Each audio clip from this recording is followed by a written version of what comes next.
Welcome to History for the Night, a place where the past unfolds softly, like pages turning in a dimly lit library. Here, we immerse ourselves in distant centuries, forgotten worlds, and human stories that continue to echo through time, all so that you can drift into sleep calmly, gently, and with a mind enriched by knowledge. Before we begin, feel free to subscribe and tap the like button. By the end of this lecture, your thoughts will have settled, your breath will slow, and your eyelids will grow heavy. These stories are crafted not only to teach, but to soothe, to guide you into the quiet, reflective space where sleep comes naturally. So make yourself comfortable. Let the noise of the day fall away. Take one slow breath, and then another. Now, close your eyes. The story is already beginning.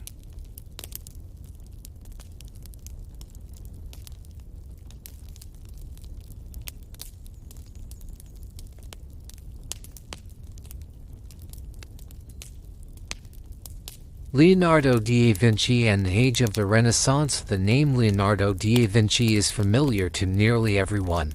When we hear it, our minds immediately conjure the enigmatic smile of the Mona Lisa, the solemn harmony of the Last Supper, or the fragile pages of his notebooks filled with mechanical sketches, anatomical studies, and lines written in curious mirror script. But Leonardo was far more than a master painter or the author of several immortal masterpieces. He was the very embodiment of the Renaissance spirit, a timeless genius, a mind so immense and unrestricted that even 5 centuries after his death, he continues to fascinate, inspire, and mystify us. Why does Leonardo remain so significant, so influential, so astonishingly modern? To understand this, we must first step back into the world he inhabited, the era of the Renaissance. The Renaissance emerged after the long and often turbulent Middle Ages, a period of rebirth, renewal, and radiant curiosity. It was a time when scholars rediscovered the wisdom of ancient Greece and Rome, when artists sought mathematical perfection and beauty, and when thinkers began to believe once more in the boundless power of human reason.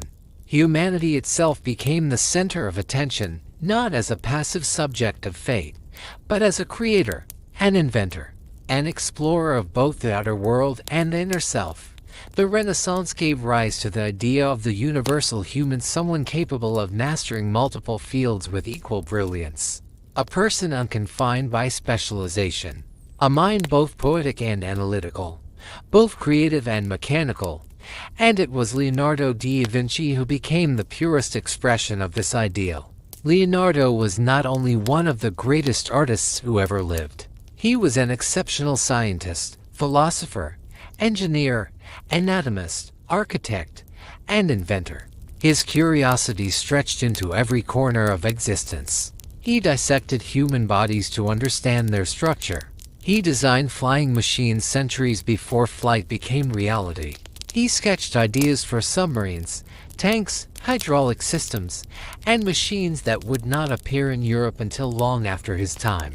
He examined the movement of water, the patterns of plants, the behavior of birds, and the geometry of shadows.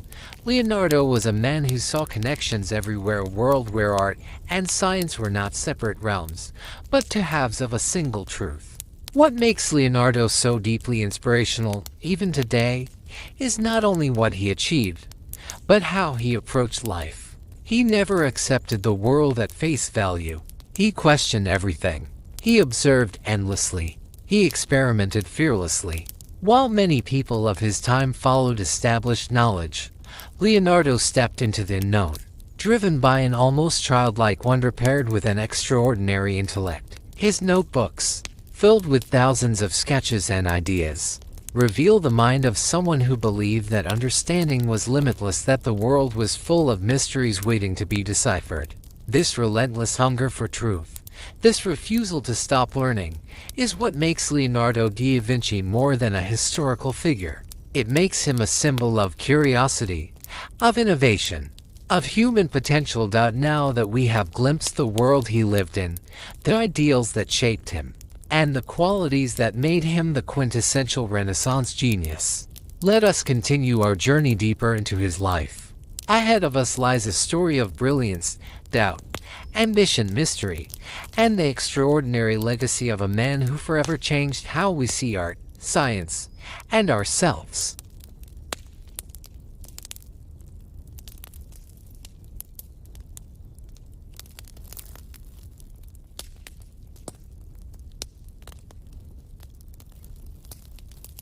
Childhood and youth. Leonardo came into the world on a warm spring day, April 15, 1452, in the quiet Tuscan town of Vinci, nestled among rolling green hills, vineyards, and olive groves. This humble village lay about 30 kilometers from the vibrant city of Florence. It was an unassuming place, yet its name would one day become inseparable from the memory of one of humanity's greatest minds, Leonardo da Vinci. Literally, Leonardo from Vinci, from the very beginning. Leonardo's life unfolded under unusual circumstances that shaped his destiny long before he could understand them. He was born out of wedlock, a fact that carried significant social weight in the 15th century. In Renaissance Italy, illegitimacy could limit a child's future, barring them from certain professions, schools, or positions of influence. And yet, what society viewed as a disadvantage would eventually free Leonardo from constraints and expectations that might have shaped him into someone far less extraordinary. His father, Ser Piero da Vinci, came from a respected and prosperous family. He was a notary, a profession requiring education, discipline, and a sharp legal mind. His status in Florentine society was secure. Leonardo's mother, Caterina, however, was a humble peasant woman whose life was far removed from the world of scholars, merchants, and court officials. Their union could never become a marriage, and soon after Leonardo's birth, his parents separated. But unlike many men of his era, Ser Piero did not abandon his son. He acknowledged Leonardo, brought him into his household, and took responsibility for his future. Leonardo spent his earliest years in the home of his grandfather, Antonio da Vinci, surrounded by a large and lively family. The young boy grew up in the heart of the Tuscan countryside, and nature became his first great teacher. The hills, forests, rivers, and vineyards around Vinci offered him a world rich with movement, color, and mystery. In those fields and orchards he learned to observe. Long walks along dusty paths, quiet hours spent watching water flow over stones, tracing the flight of birds, or examining the intricate petals of a flower. All of this shaped his mind in ways no classroom ever could. The natural world was alive with secrets, and even as a child, Leonardo approached it with a curiosity so intense that it bewildered the adults around him. He was fascinated by everything: the patterns of insects, the way shadows changed during the day, the structure of leaves, the shimmer of fish in shallow streams. He asked questions constantly, some simple, others profoundly complex. Why does water swirl the way it does? What gives birds the power to fly? How does the light fall on distant mountains? Many of his questions had no answers yet, not in his village, not in Europe, not even in the scientific world of his time. But Leonardo asked them anyway. This ability to see what others overlooked, to notice the subtle, the hidden, the overlooked, became one of his defining traits. One of Leonardo's earliest and most important mentors was his uncle, Francesco da Vinci. Francesco was a thoughtful man, interested in nature and the quiet rhythms of rural life. He read widely, observed keenly, and carried within him the beginnings of a scientific spirit. He quickly recognized the unusual brilliance of his nephew. The way the boy's gaze lingered on things most people ignored. Francesco and Leonardo often wandered through the forests and fields together, discussing the behavior of animals, the shape of plants, and the forces that governed the world. These conversations were simple, but they laid the foundation for Leonardo's lifelong habit of studying nature directly, not through books or hearsay, but through observation and personal discovery. Francesco didn't simply teach him facts, he taught him how to think, how to watch, how to draw meaning from the world around him. Ser Piero, Leonardo's father, also began to notice his son's extraordinary abilities. The boy sketched constantly. He carved figures out of clay. He observed faces with an intensity that startled people. His imagination, combined with his skillful hand, made it obvious Leonardo possessed a rare artistic gift. There were limitations, of course. Because Leonardo was illegitimate, he could not become a notary like his father. He would not be permitted to enter the prestigious legal guild. But what could have been an obstacle instead became an unexpected blessing. Freed from the obligations of family tradition, Leonardo was allowed to explore a different path, one that would shape the course of history. When Leonardo was about 14, his father made a decision that would change the boy's life forever. He brought him to Florence, the beating heart of Renaissance art, philosophy, and innovation. Florence at that time was a city unlike any other, a place where genius was almost expected, where artists, architects, engineers, and scholars were redefining what it meant to be human. There, Ser Piero introduced Leonardo to Andrea del Verrocchio, one of the most respected artists in Florence. Verrocchio was not only a master painter but also a sculptor, goldsmith, engineer, and teacher. He ran one of the most influential workshops in Italy, a place where skills were forged, disciplines blended, and young talents transformed into true Renaissance masters.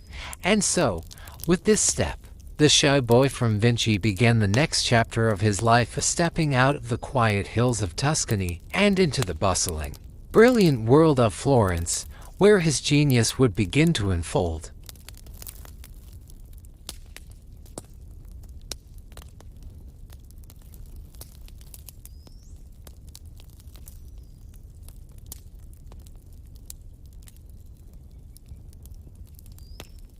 The early years of Leonardo da Vinci.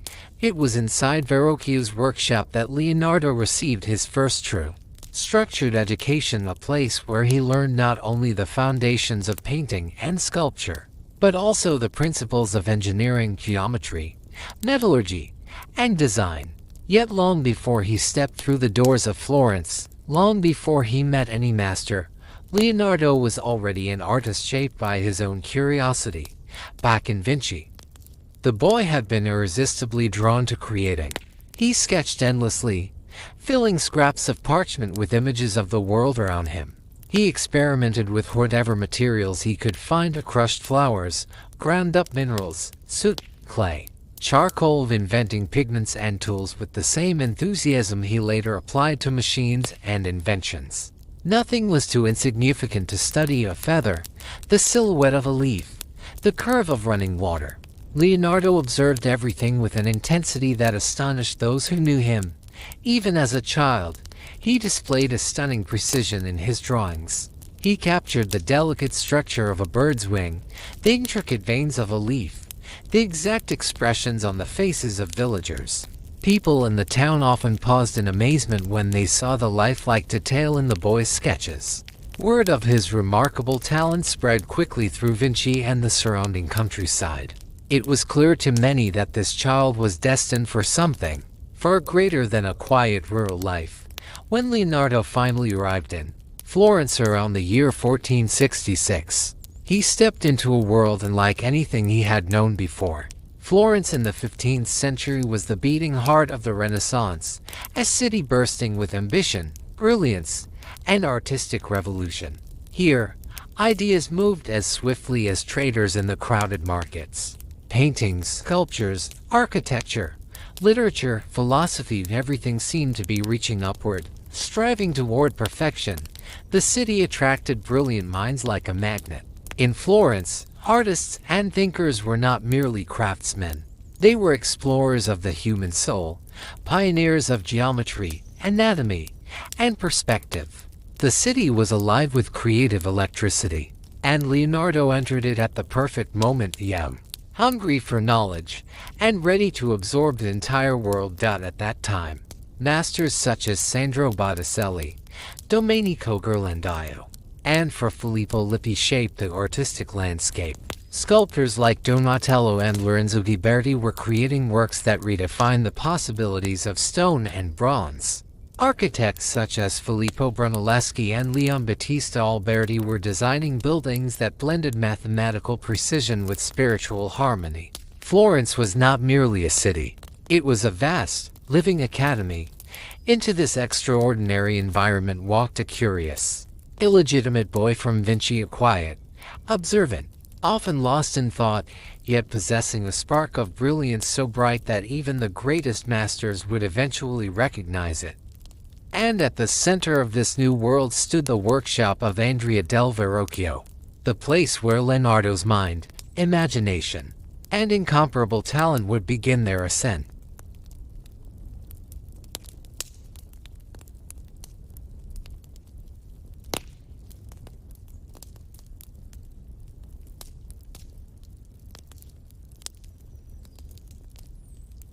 Verrocchio's workshop, the forge of a genius. When Leonardo stepped into the workshop of the renowned master Andrea del Verrocchio, he entered a world that would shape him more profoundly than any school or teacher ever could.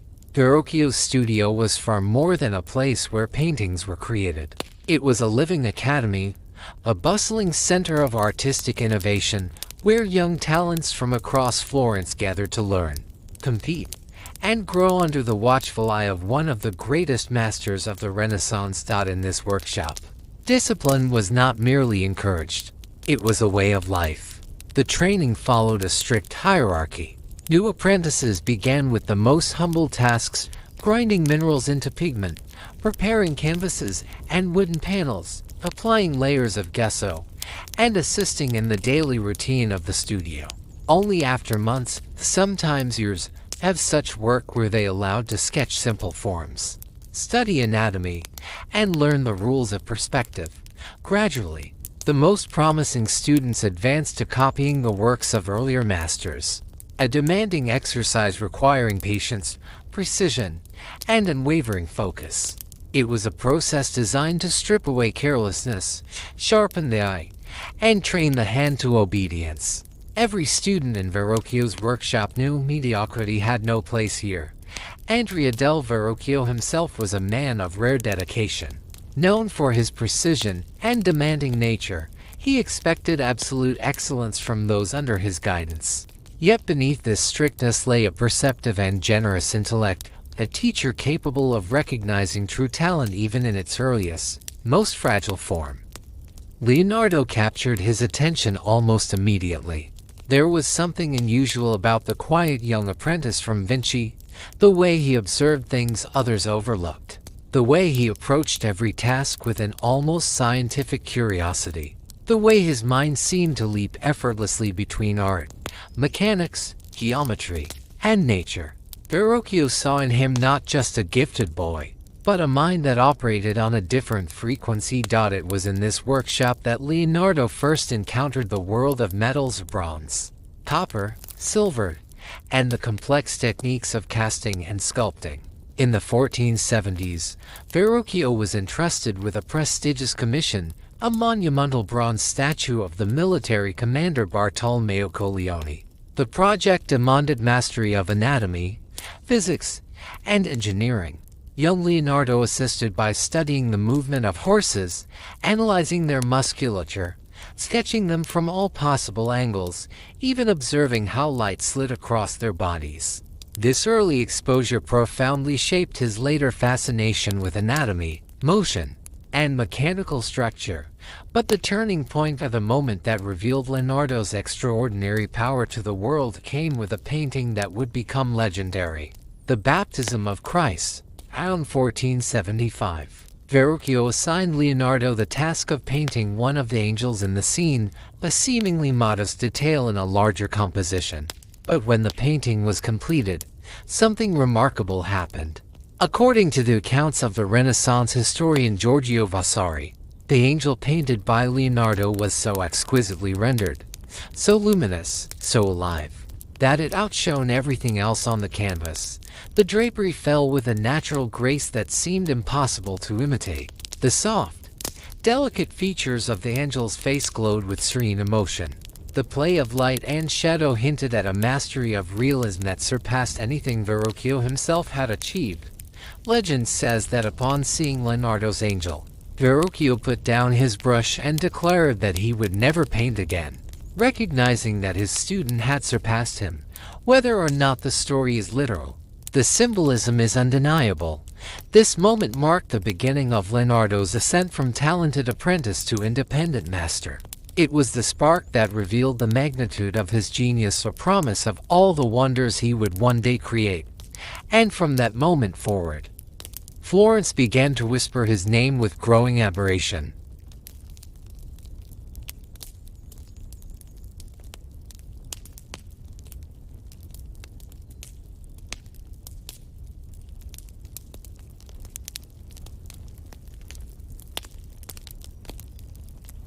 Training under Verrocchio and the dawn of Leonardo's creative path, Leonardo's years in Florence became a turning point in his intellectual and artistic awakening.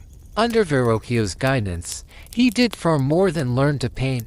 He learned to see, to question, to dissect the world around him with the dual gaze of artist and scientist. It was during this period that he began to approach knowledge not as a collection of isolated facts, but as a vast interconnected system where every observation enriched every discipline. One of the most transformative discoveries of his youth was the study of the human body. Though still only an apprentice, Leonardo sought out opportunities that most artists of his age or even his time would have avoided. In local hospitals and anatomical theaters, he witnessed dissections firsthand. These experiences were intense and unsettling, but Leonardo was drawn to them with a curiosity stronger than discomfort. He made meticulous sketches of bones, muscles, tendons, and organs, capturing every detail with astonishing precision, even though anatomy had not yet become the central obsession of his adult life.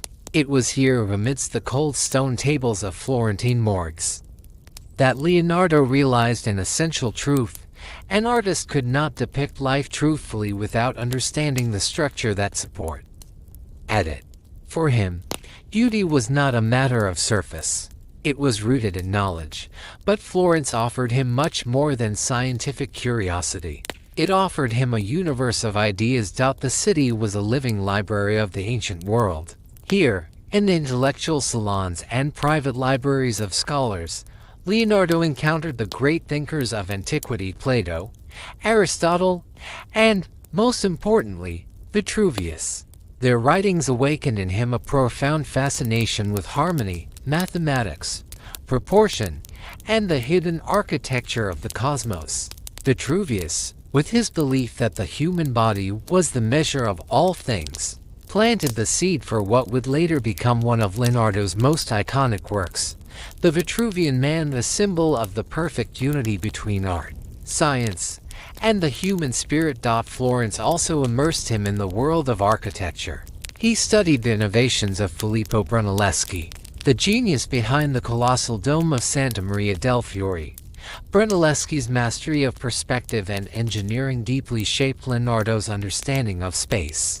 These principles would later become foundational to his painting, evident in the atmospheric depth of The Last Supper and in the soft, dissolving horizons of his landscapes.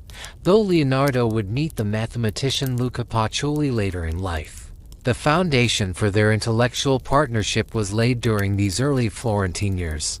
Mathematics, geometry, and proportion became essential languages for him, tools through which he explored both the physical world and the abstract patterns hidden beneath its surface.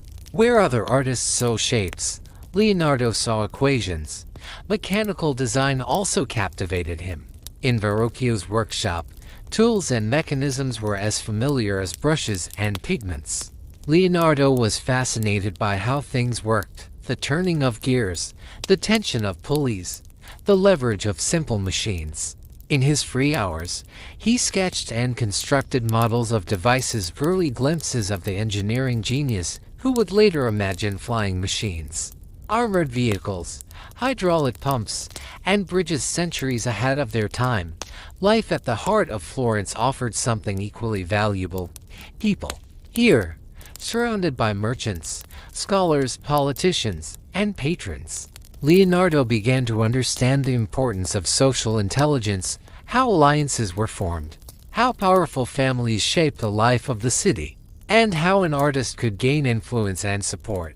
These early relationships would one day help him secure commissions, travel between courts, and find patrons willing to fund even his boldest, most unconventional ideas. In this vibrant environment, a city humming with invention, debate, artistry, and ambition, Leonardo da Vinci transformed from a gifted boy into a rising young master.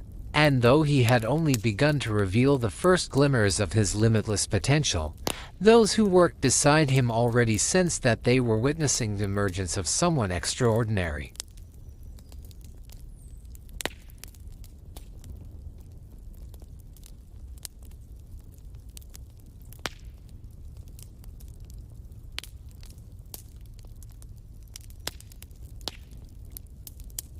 The first discoveries and experiments. The period when Leonardo began conducting his own independent experiments marks not only the maturity of his skills but the true birth of his genius. After years of training under Verrocchio, years of discipline, observation, and meticulous learning, Leonardo reached a moment when imitation was no longer enough. He felt a growing need to step beyond the boundaries of tradition and discover the world through his own eyes. It was here, in the quiet corners of Florence and in the restless corridors of his mind, that his authentic creative path began.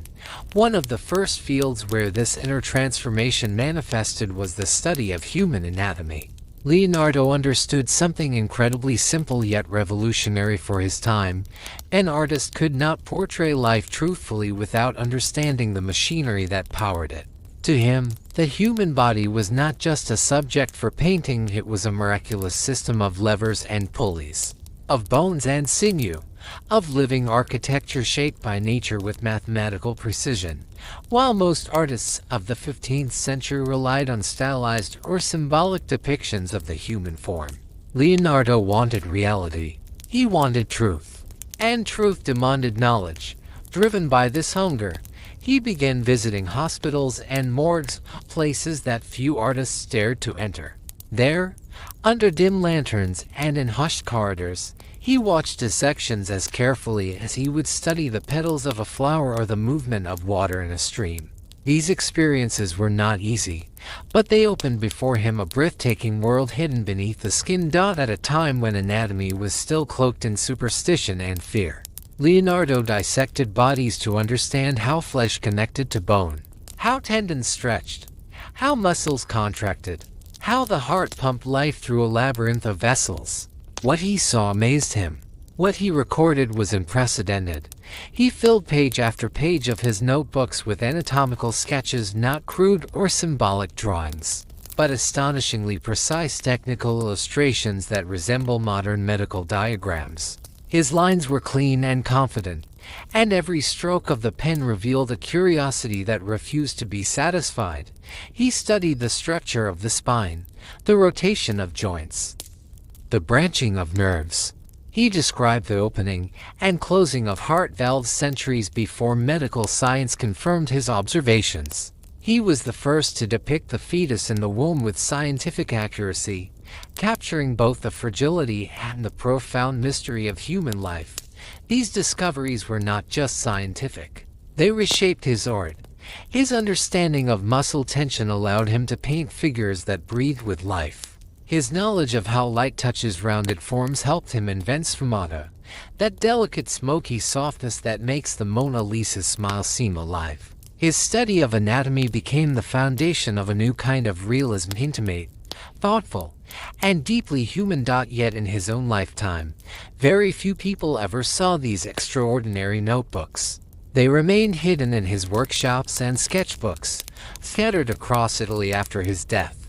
Only centuries later would scholars recognize that Leonardo da Vinci had quietly produced some of the most advanced anatomical studies in human history, drawings that medical students still admire today. His early experiments were not only the first steps of a young artist but the first sparks of a mind determined to explore every corner of existence. In these early years, Leonardo discovered what would define him for the rest of his life, a conviction that art and science were inseparable, that beauty lived where curiosity met knowledge. and that the world revealed its secrets only to those bold enough to seek them.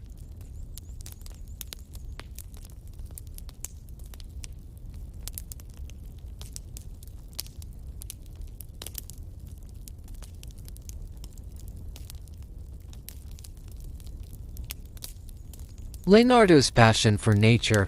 Another profound passion that shaped Leonardo's life was his devotion to the natural world. To him, nature was not simply a backdrop for human activity or a source of pretty scenery. It was a vast, living manuscript written by the hand of the universe, full of secrets waiting to be uncovered. And Leonardo, with his restless mind and unquenchable curiosity, read this manuscript more attentively than anyone of his time. He would wander through fields, forests, and riverbanks for hours, sometimes disappearing for entire days. Others might have seen only ordinary landscapes, a line of trees, a stream, a flock of birds, a patch of flowers, but for Leonardo, every detail held meaning. Every ripple on the water, every pattern on a leaf, every movement of an insect carried within it a piece of a larger puzzle. He believed that to understand the world, one must first learn to see it, truly see it, with eyes unclouded by habit or assumption. This quiet observation became one of the central rituals of his life. In his sketches we find exquisite studies of plants and flowers, drawn with such precision that modern botanists could identify the species from his pages alone. He drew the twisting structure of roots, the delicate veins of leaves, the curvature of petals unfolding in the sun.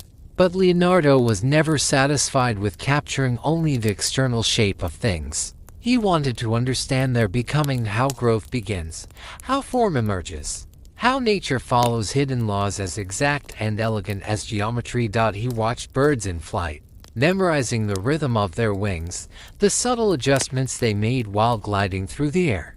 This deep fascination with motion would later inspire his designs for flying machines, intricate sketches of wings, gliders, and early helicopters long before humans mastered the sky. For Leonardo, flight was not a symbol of escape.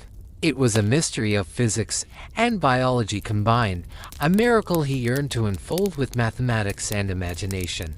Water, perhaps more than anything else, fascinated him endlessly. He studied how rivers carved the land, how currents twisted around obstacles, how droplets separated and merged.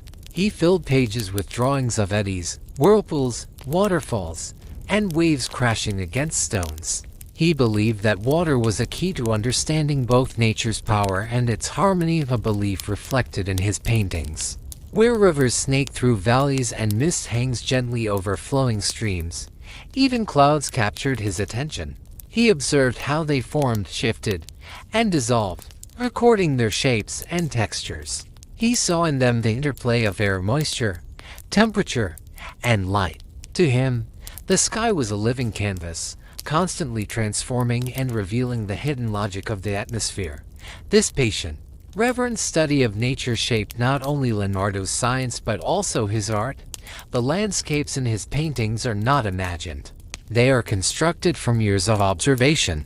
The curls of smoke like Sfumato that soften his portraits echo the haze of distant hills he had watched countless times. The intricate folds of fabric in his paintings mimic the patterns he saw in flowing water. Even the gentle, enigmatic expressions of his figures seem drawn from the natural world, subtle, organic, and profoundly human. Nature was Leonardo's teacher, his laboratory, and his sanctuary. In every leaf and feather, he saw a glimpse of the divine order of the universe. And through this devotion to the living world around him, he developed a philosophy that guided him for the rest of his life, the belief that truth and beauty arise when we learn to observe the world with humility, patience, and wonder.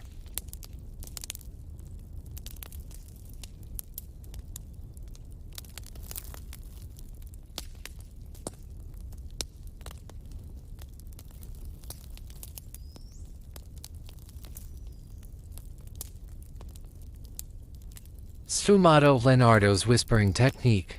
Among the countless innovations Leonardo introduced into the world of art, one stands above the rest for its subtlety, mystery, and transformative power, the technique known as sfumato. This word, derived from the Italian sfumare, means to evaporate like smoke, to soften, or to vanish into the air. And indeed, that is precisely what Leonardo achieved on his canvases, with sense of forms gently dissolving into one another, as if born from mist. Sfumato is not simply a technical method. It is an entire philosophy of vision. Leonardo believed that nothing in nature has harsh outlines or rigid boundaries. The edge of a shadow, the curve of a cheek, the shape of a leaf, all of it melts softly under the play of light and air. He carefully observed how distant hills appear hazy through the atmosphere, how the contours of a face blur when illuminated by diffuse light, how smoke and clouds gradually merge with space. To his eyes, nature was a seamless continuum where form and light were inseparable. And so, he sought to bring this natural softness into painting, not through sharp lines, but through layers upon layers of nearly transparent strokes, applied so delicately that the transitions between light and shadow became almost imperceptible. The result was a depth, warmth, and realism that no artist before him had achieved. One of the earliest masterpieces where this technique appears fully realized is the Virgin of the Rocks. In this mysterious grotto bathed in bluish twilight, figures seem to breathe. Their skin glows softly, their forms melt into the surrounding air. There are no abrupt borders, everything is enveloped in a quiet, dreamlike haze. The landscape behind them, with its ethereal mountains and shimmering water, further reinforces this sense of otherworldly serenity. But the pinnacle of Sfumato, the moment when technique transcended into pure magic, is, of course, La Gioconda, better known as the Mona Lisa. Her face seems alive not because of any one detail, but because of the way light moves across her features. Her smile shifts from enigmatic to serene as the viewer changes position or mood. Her expression appears to flicker like a flame in a light breeze. Leonardo achieved this effect by applying countless micro-layers of translucent paint, each one thinner than a human hair. The shadows around her eyes and mouth are not painted. They are breathed onto the canvas. Sfumato allowed Leonardo to achieve what no painter had done before: the illusion of consciousness, the sensation that the subject is thinking, breathing, and carrying secrets just beneath the surface. It is this almost supernatural lifelike quality that makes his portraits feel timeless, and why even today, centuries later, the Mona Lisa gazes at us with a look that seems to change, question, and respond. Through Sfumato, Leonardo transformed the way we understand realism. He taught us that life is not defined by sharp edges, but by gentle transitions, the spaces between light and dark, certainty and mystery, presence and imagination.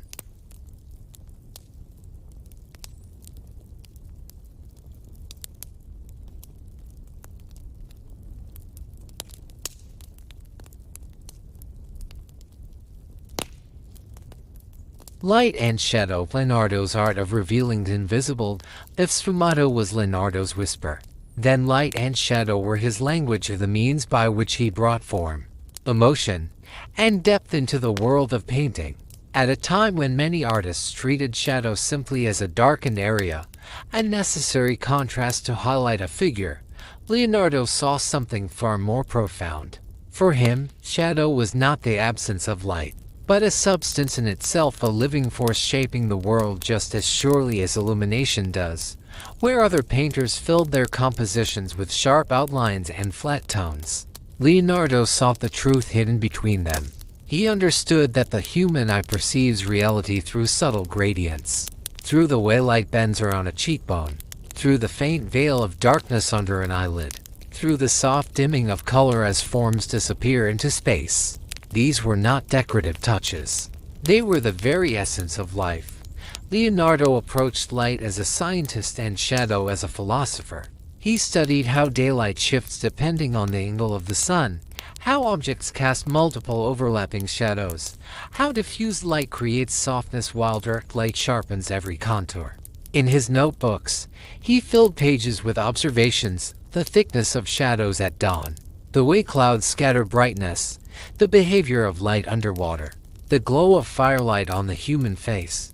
This obsessive attention to detail changed everything. His drawings display extraordinary precision, delicate gradations of tone that seem to sculpt the paper itself.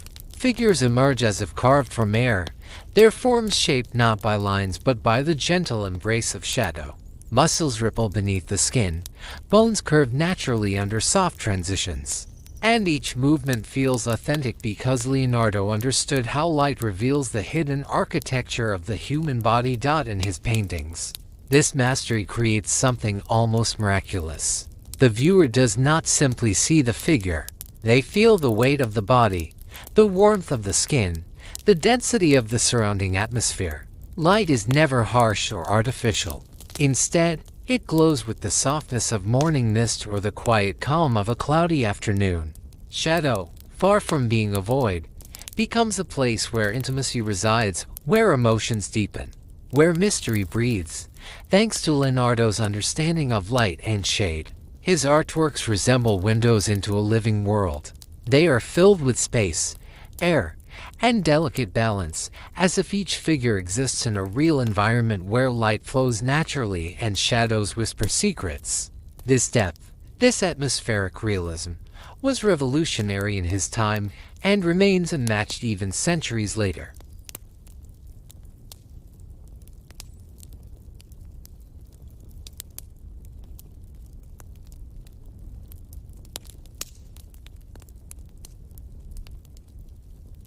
Anatomical precision, the science behind the beauty. Anatomical accuracy became another unmistakable hallmark of Leonardo's artistic style.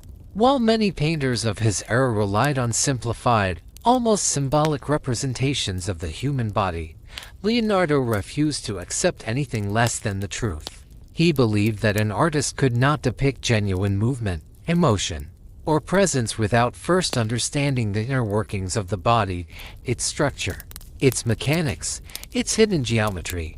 For him, every tendon mattered, every muscle had a purpose, every curve of bone beneath the skin shaped the story of a figure's posture. And so he observed, studied, and dissected with the same reverence that others reserved for sacred texts.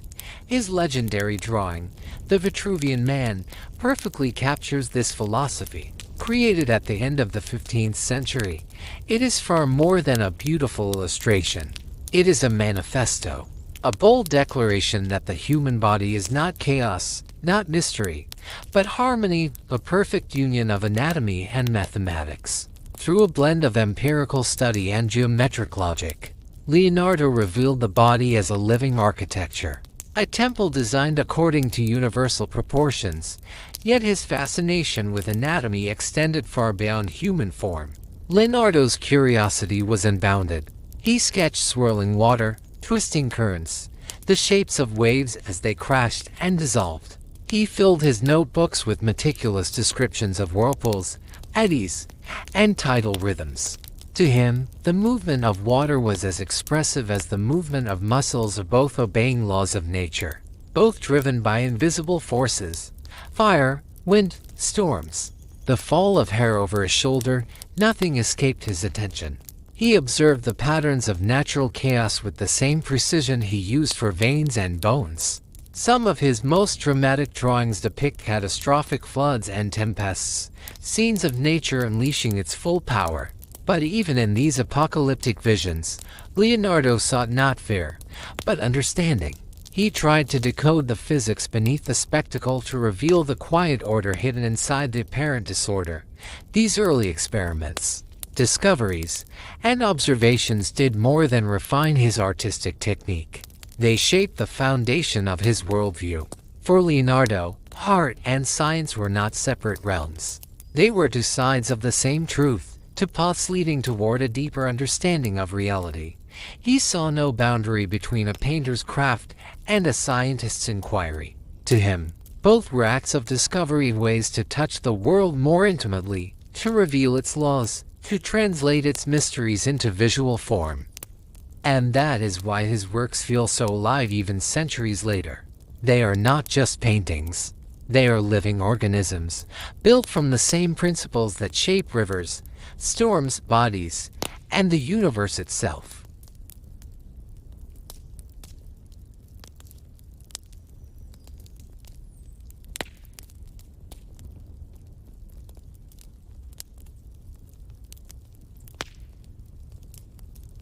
Mona Lisa, a smile that defies explanation, the most famous, mysterious, and magnetic masterpiece of Leonardo da Vinci is, without question, the portrait we now call Mona Lisa, painted sometime between 1503 and 1506. It stands not only as the pinnacle of Leonardo's artistic genius, but also as the most recognized and discussed painting in the world. No other artwork has generated so many theories, questions, and quiet moments of awe for more than 5 centuries. Its full title is Portrait of Lisa Gherardini, wife of Francesco del Giocondo. Lisa was the young wife of a Florentine merchant, and it is from his surname, del Giocondo, that the painting's alternative name, La Gioconda, is derived. According to the most widely accepted version, the portrait was commissioned to celebrate the birth of the couple's second child and Francesco's rising prosperity. Yet something remarkable happened. Leonardo never delivered the painting to the client. For reasons still unknown, the portrait remained with him. It traveled wherever he traveled, eventually ending up among his personal belongings at the Château du Clos in France, where he spent the final years of his life. Even this simple fact feels like part of the mystery. What did Leonardo see in this painting that he could not part with? But of course, the greatest mystery lies in her expression, that subtle, elusive smile that has captivated millions and puzzled scholars for centuries. It is a smile that seems to shift with every glance, a whisper of emotion that refuses to be pinned down. Why does this smile hold us so firmly? One reason lies in Leonardo's revolutionary technique, Sfumato, the soft, smoke-like blending of tones that eliminates hard edges and creates a gentle, lifelike transition between light and shadow. The smile of the Gioconda seems alive precisely because it is not fixed. It hovers, suggesting joy, melancholy, serenity, or secrecy depending on how the viewer looks at her. Modern scientific studies reveal something fascinating. When you look directly at the lips, the smile appears faint, almost disappearing.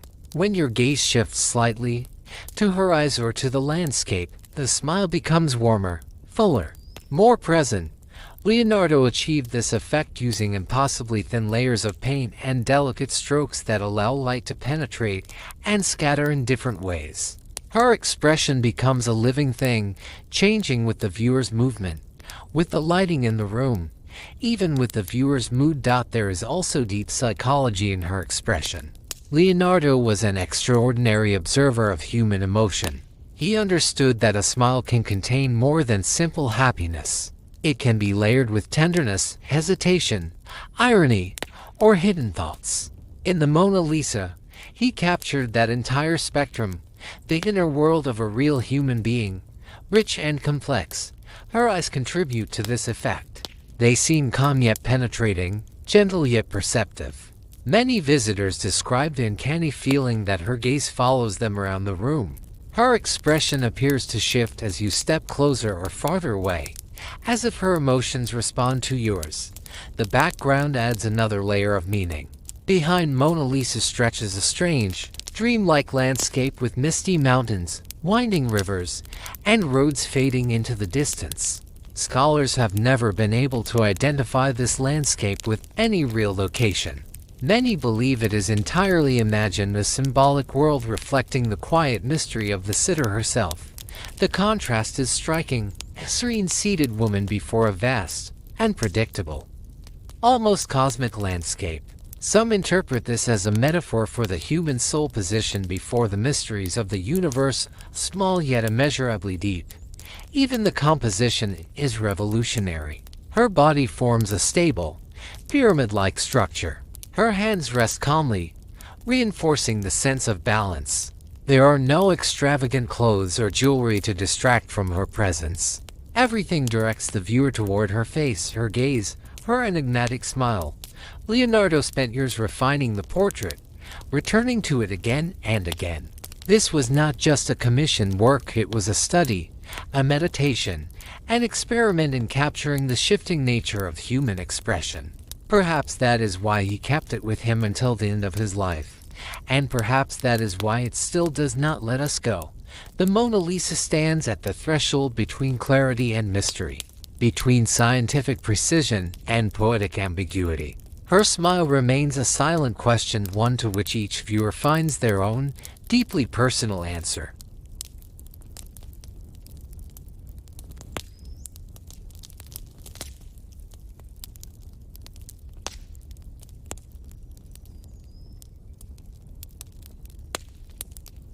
The theft of the Mona Lisa, the crime that made her a legend. The story of Mona Lisa does not end with her mysterious smile or Leonardo's genius.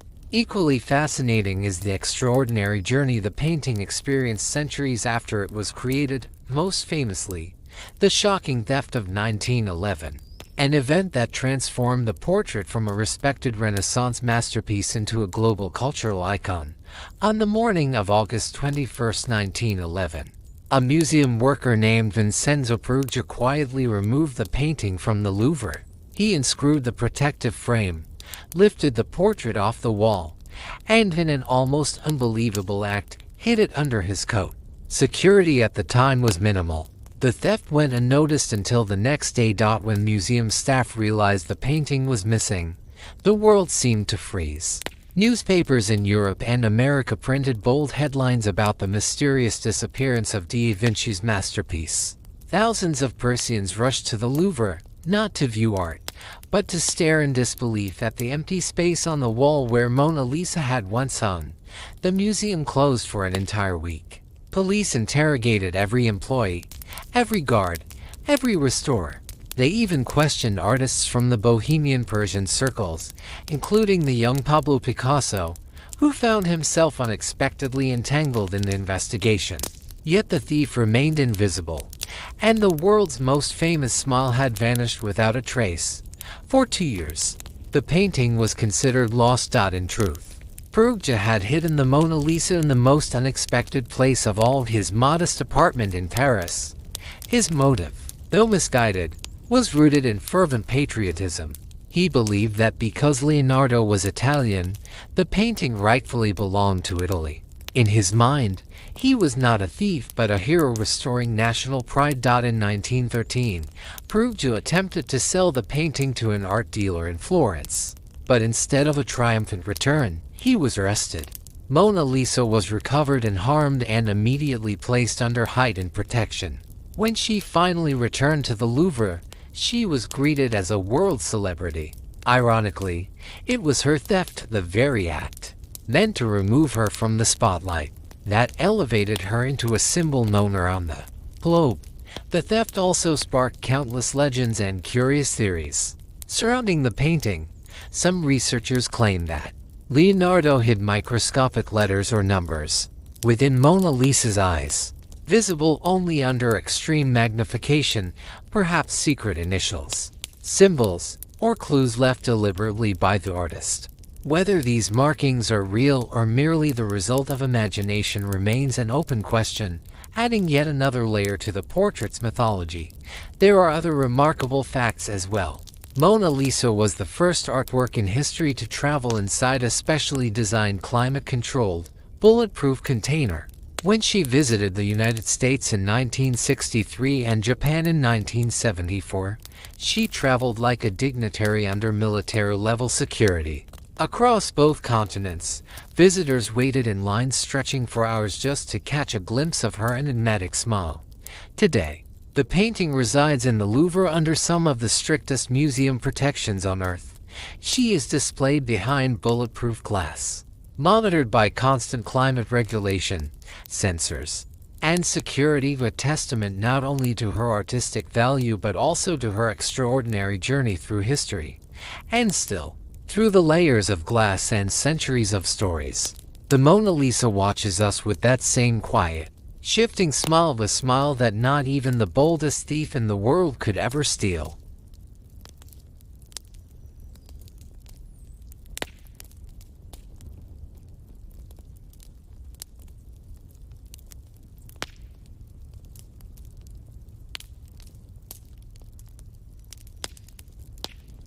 The Last Supper, a masterpiece of drama, mystery, and symbol among Leonardo da Vinci's many extraordinary creations. The Last Supper stands beside the Mona Lisa as one of the most significant, mysterious, and emotionally powerful works in the history of art, completed between 1495 and 1498 on the wall of the dining hall of the Dominican monastery of Santa Maria del Grazie in Milan. This monumental fresco has remained a source of wonder, debate, controversy, and admiration for more than 5 centuries. Most viewers recognize the scene instantly, the moment when Christ tells his disciples that one of them will betray him. The revelation shatters the quiet harmony of the meal, and the apostles erupt into a storm of emotion, astonishment, anger, disbelief, shock, sorrow, and fear. Leonardo turns this biblical moment into a deeply human drama, capturing the fragile psychology of each individual at the exact instant the world changes for them forever.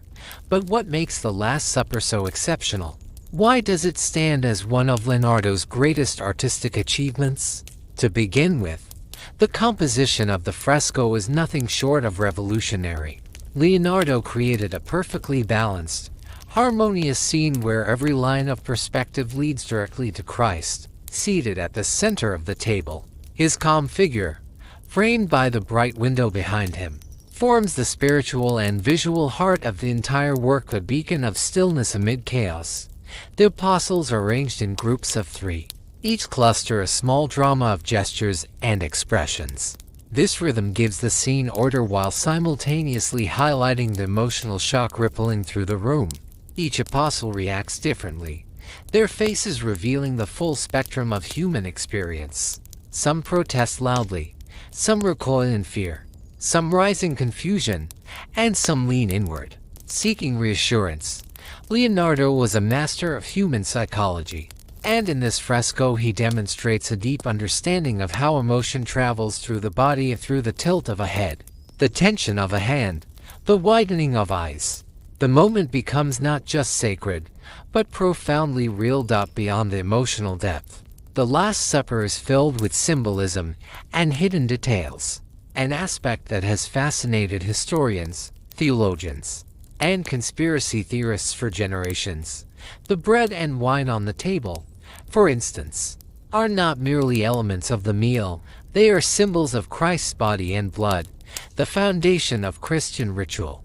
Leonardo places subtle emphasis on these simple objects, turning them into visual anchors for the spiritual narrative. Over the centuries, the painting has sparked numerous theories. One particularly intriguing interpretation emerged in 2007, when Italian musician Giovanni Maria Paula suggested that Leonardo hid a musical composition within the fresco. According to his theory, when a musical staff is laid across the painting, the hands and loaves of bread form a sequence of notes that produce a harmonious melody. Whether coincidence or deliberate design, the idea adds another layer to the legend of Leonardo's multifaceted genius. Another long-standing point of interest is the figure of Judas, the apostle who will ultimately betray Christ. Traditionally, artists depicted Judas as isolated, hidden in shadow, or physically separated from the group. Leonardo, in contrast, places him among the others, blending him into the scene with subtlety rather than condemnation. He darkens Judas's face slightly and places a small bag of silver in his hand, a quiet, psychologically nuanced nod to the betrayal yet to unfold. Modern popular culture has also contributed its own interpretations. Dan Brown's The Da Vinci Code famously suggested that the figure to Christ's right, traditionally identified as the Apostle John, may actually represent Mary Magdalene.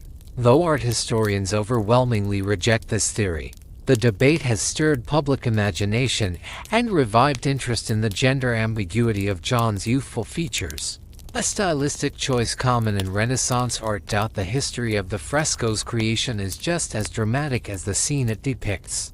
Leonardo's perfectionism was legendary, and he refused to work quickly or follow traditional methods. Instead of true fresco, which requires rapid application of paint onto wet plaster, Leonardo used a technique of his own invention, applying pigment to a dry wall. This allowed for slow, delicate work and subtle shading, but it also made the painting tragically fragile. Only decades after its completion, the fresco began to deteriorate. By the 16th century, restorers were already attempting repairs, many of which caused further damage. Over the centuries, humidity, pollution, poor restorations, and even more threatened the masterpiece. During World War II, a bomb destroyed much of the monastery, leaving the wall with the Last Supper exposed to the open air. Miraculously, thanks to protective structures placed by the monks, the painting survived. The most ambitious modern restoration began in 1977 and lasted more than 20 years.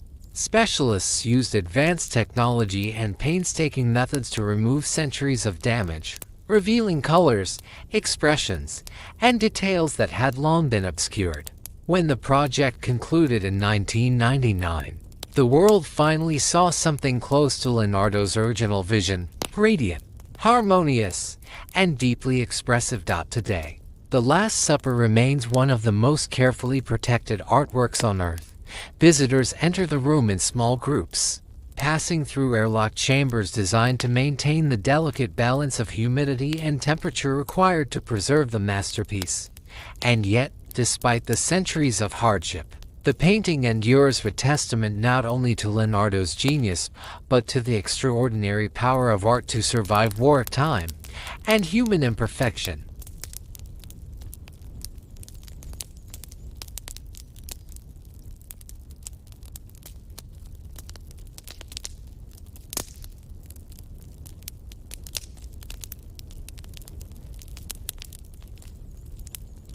Lady with an Ermine, a portrait of grace, symbol, and hidden meaning, another brilliant masterpiece from the hand of Leonardo da Vinci. Lady with an Ermine stands as one of the defining achievements of Renaissance portraiture, painted around 1489 to 1490. It is considered one of Leonardo's most exquisite portraits, a work that sits proudly alongside the Mona Lisa and the Last Supper. And yet, unlike those monumental and widely celebrated pieces, this portrait possesses an intimate, delicate charm, a quiet radiance that reveals the inner life of its subject with astonishing clarity. The young woman depicted is Cecilia Gallerani, one of the most celebrated beauties of her time. She was educated, refined, and deeply admired in the cultural circles of Milan. Cecilia was also the beloved mistress of Ludovico Sforza, the powerful Duke of Milan, known by the nickname Il Moro. It was Ludovico who commissioned Leonardo to paint her portrait, not merely as a gesture of admiration but as a symbol of her elevated status in his court. What captures the viewer immediately is the striking vitality of the portrayal. Cecilia is not frozen in a rigid Renaissance pose. Instead, she turns her head lightly, as though something or someone has just caught her attention. Her expression is alert, intelligent, subtly amused. Leonardo was a master of capturing not only beauty but life itself, the fleeting spark of consciousness that exists between moments. In this portrait, he freezes a breath, a glance, a heartbeat, a moment so alive that it feels almost cinematic. The most intriguing feature of the painting, of course, is the Ermine cradled in Cecilia's arms. Its appearance is no accident. In the Renaissance, symbolism was a language as powerful as words, and Leonardo chose this creature with great intention. The Ermine carried multiple layers of meaning. Traditionally, it symbolized purity, of a belief tied to the legend that the Ermine would rather die than soil its white fur. This association with innocence was fitting for Cecilia, who at the time was young and unmarried, her reputation still a matter of great importance. The Ermine thus becomes a delicate metaphor for her youth, her virtue, and her refinement. But the symbolism runs deeper. The Ermine was also closely linked to Ludovico Sforza himself. He had been awarded the Order of the Ermine and adopted the animal as his personal emblem. By placing the creature in Cecilia's hands, Leonardo subtly yet powerfully acknowledges her intimate connection to the Duke. The portrait becomes more than an image. It becomes a declaration of status, affection, and the influential place Sicilia held within Ludovico's world. There is yet another meaning often overlooked. Ermine's legendary commitment to keeping its fur spotless symbolized loyalty and moral integrity. In this context, it may suggest the strength of Cecilia's devotion not merely to Ludovico, but to the ideals, intellectual pursuits, and cultural refinement that define their circle. Beyond symbolism, the painting dazzles with its technical mastery. Leonardo's command of chiaroscuro, the interplay of light and shadow, is breathtaking. Light glides softly across Cecilia's face, neck, and hands, creating a sculpture-like depth. The Ermine's fur appears delicately textured, every strand and curve rendered with loving precision. The young woman's hand, often praised as one of the most graceful in Renaissance art, rests tenderly on the animal's back. Its elegance, anatomical accuracy, and expressive simplicity reveal Leonardo's extraordinary sensitivity to the language of gesture. As always with Leonardo, psychology plays a central role. Cecilia is serene, reflective, and poised, but beneath her calm exterior lies a subtle spark of intelligence and confidence. Leonardo reveals not merely her appearance, but the complexity of her thoughts. The portrait hints at her wit, her intellect, her quiet strength, making her presence almost tangible across the centuries. The story of the painting itself is no less dramatic. Over the centuries, it passed through the hands of various collectors, until the 18th century, when it was purchased by Prince Adam Jerzy Czartoryski. It has remained one of the greatest treasures of the Czartoryski Museum in Krakow ever since. During World War II, Lady with an Ermine was seized by the Nazis and transported to Germany. But thanks to the efforts of the famed Monuments men, the painting was eventually recovered and returned to Poland. Its survival through war, theft, and political turmoil gives it an almost mythic resilience, as though Cecilia herself refuses to disappear from the pages of history. Modern examinations of the painting have revealed astonishing discoveries. Using advanced imaging technology, experts found that Leonardo altered the composition multiple times. The earliest version shows Cecilia alone. Later, a small gray animal was added. Only in the final stage did Leonardo enlarge Ermine and integrate it fully into the symbolism of the portrait. These changes reveal how carefully he refined the narrative and emotional structure of the work. As for Cecilia, she lived a long and distinguished life.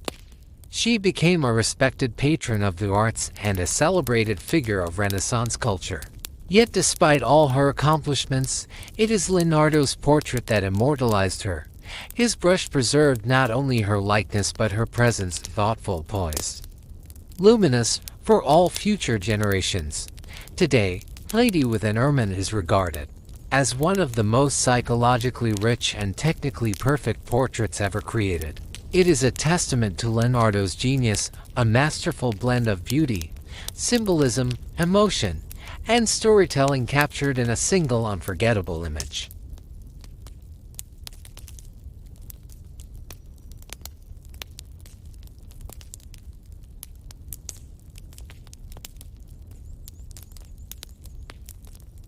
The Vitruvian Man. Among all the works created by Leonardo da Vinci, few are as iconic, universally recognized, or symbolically charged as the Vitruvian Man, drawn around 1490. This image has become a visual shorthand for harmony, proportion, and the extraordinary potential of the human body. Today it is preserved in Venice's Gallery dell'Accademia, where it remains a priceless treasure, a bridge between art, science, philosophy, and the spirit of the Renaissance. The name Vitruvian Man comes from Marcus Vitruvius Pollio, an ancient Roman architect and theorist who lived in the 1st century BC. In his influential treatise 10 Books on Architecture, Vitruvius described the ideal proportions of the human body, arguing that the body itself is a model of perfection, microcosm of the universe. He believed that just as a well-designed building must follow principles of symmetry and mathematical order, So too does the human body express the highest laws of nature through its structure. During the Renaissance, Vitruvius's treatise enjoyed immense popularity among scholars, artists, and architects. Its ideas inspired a revival of classical philosophy and fueled the Earth's profound fascination with proportion, geometry, and the belief that human beings stand at the very center of the universe. Leonardo, who devoured ancient texts with the same passion he brought to scientific exploration, became deeply intrigued by Vitruvius's claims. Yet Leonardo was not a man who accepted theories blindly. He wanted proof. He wanted to test, measure, compare, and ultimately visualize the truths hidden behind ancient words. And so he set out to create a drawing that would demonstrate clearly and beautifully the mathematical harmony of the human form. This is how the Vitruvian Man was born, a figure of perfect proportions, inscribed simultaneously within a circle and a square. Two superimposed positions of the body are shown. In the first, the man stands upright with arms extended horizontally, feet together, fitting neatly into the square. In the second, his arms and legs stretch outward into a wider stance, touching the circumference of a circle. With this ingenious overlay, Leonardo provided a visual proof of Vitruvius's claim that the human body embodies both the geometry of the square and the geometry of the circle to shapes long associated with earthly order and divine perfection. Vitruvius asserted that the navel is the true center of the circle drawn around a human body, while the center of the square lies at the groin. Leonardo meticulously measured his model, confirming this remarkable symmetry. He then annotated the drawing with notes that explain each proportion. The distance from the top of the head to the chin is 1/8 of a person's height. The length of the foot is 1/7. The span of the outstretched arms equals the height of the body. The width of the shoulders is 1/4 of the total height. These harmonious ratios became the foundation of the drawing's significance. The Vitruvian Man was not just a sketch for artistic amusement. It was the culmination of Leonardo's anatomical studies, mathematical investigations, and philosophical reflections. It expressed a single, powerful idea: the human body is nature's most perfect creation, built according to universal laws of balance and beauty. For Leonardo and the thinkers of his age, the drawing became a symbol of humanism and the new worldview emerging from the Renaissance. It embodied the belief that humanity is both the product of cosmic order and the instrument through which that order can be understood. The human being measured, examined, illuminated by reason became the central reference point of art, architecture, science, and morality. Technically, the drawing is a marvel. Executed with pen and ink, it reveals extraordinary precision in every line. The proportions of muscles, the subtle curves of the torso, the balance of limbs. These careful details show Leonardo's unmatched mastery not only as an artist but as a scientist of the human form. His marginal notes, written in his characteristic mirror writing, reveal the analytical nature of the work, blending artistic intuition with rigorous experiment. Today, the Vitruvian Man remains one of the most celebrated images not only of the Renaissance but of all human culture. It appears in architecture, medicine, design, educational materials, and philosophical works. NASA even selected it as one of the symbolic representations of humanity included in messages sent into space aboard the Voyager probe, a visual statement of who we are, carried into the distant cosmos for unknown civilizations to discover. Interestingly, the original drawing was kept hidden from the public for many years because of its fragility.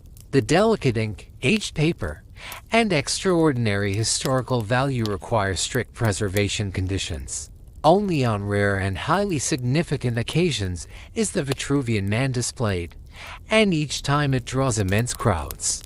Captivated by the timeless beauty of Leonardo's vision, the portrait of this perfect human form, balanced between earth and heaven, between mathematics and poetry, it continues to remind us of something essential, that we are built according to patterns that echo through nature itself, and that the search for harmony, truth, and understanding is written into the very structure of our bodies.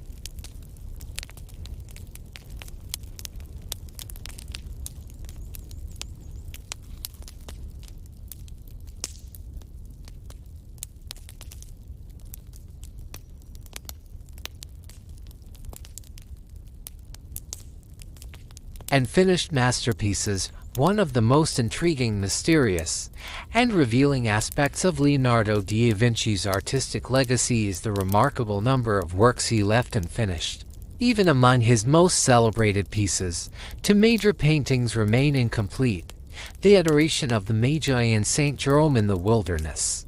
Despite their unfinished state, or perhaps because of it, both are considered masterpieces, offering a rare window into Leonardo's creative process and the restless, perfectionist mind behind it. The Adoration of the Magi was commissioned in 1481 by the monks of the San Donato a Scopeto monastery near Florence.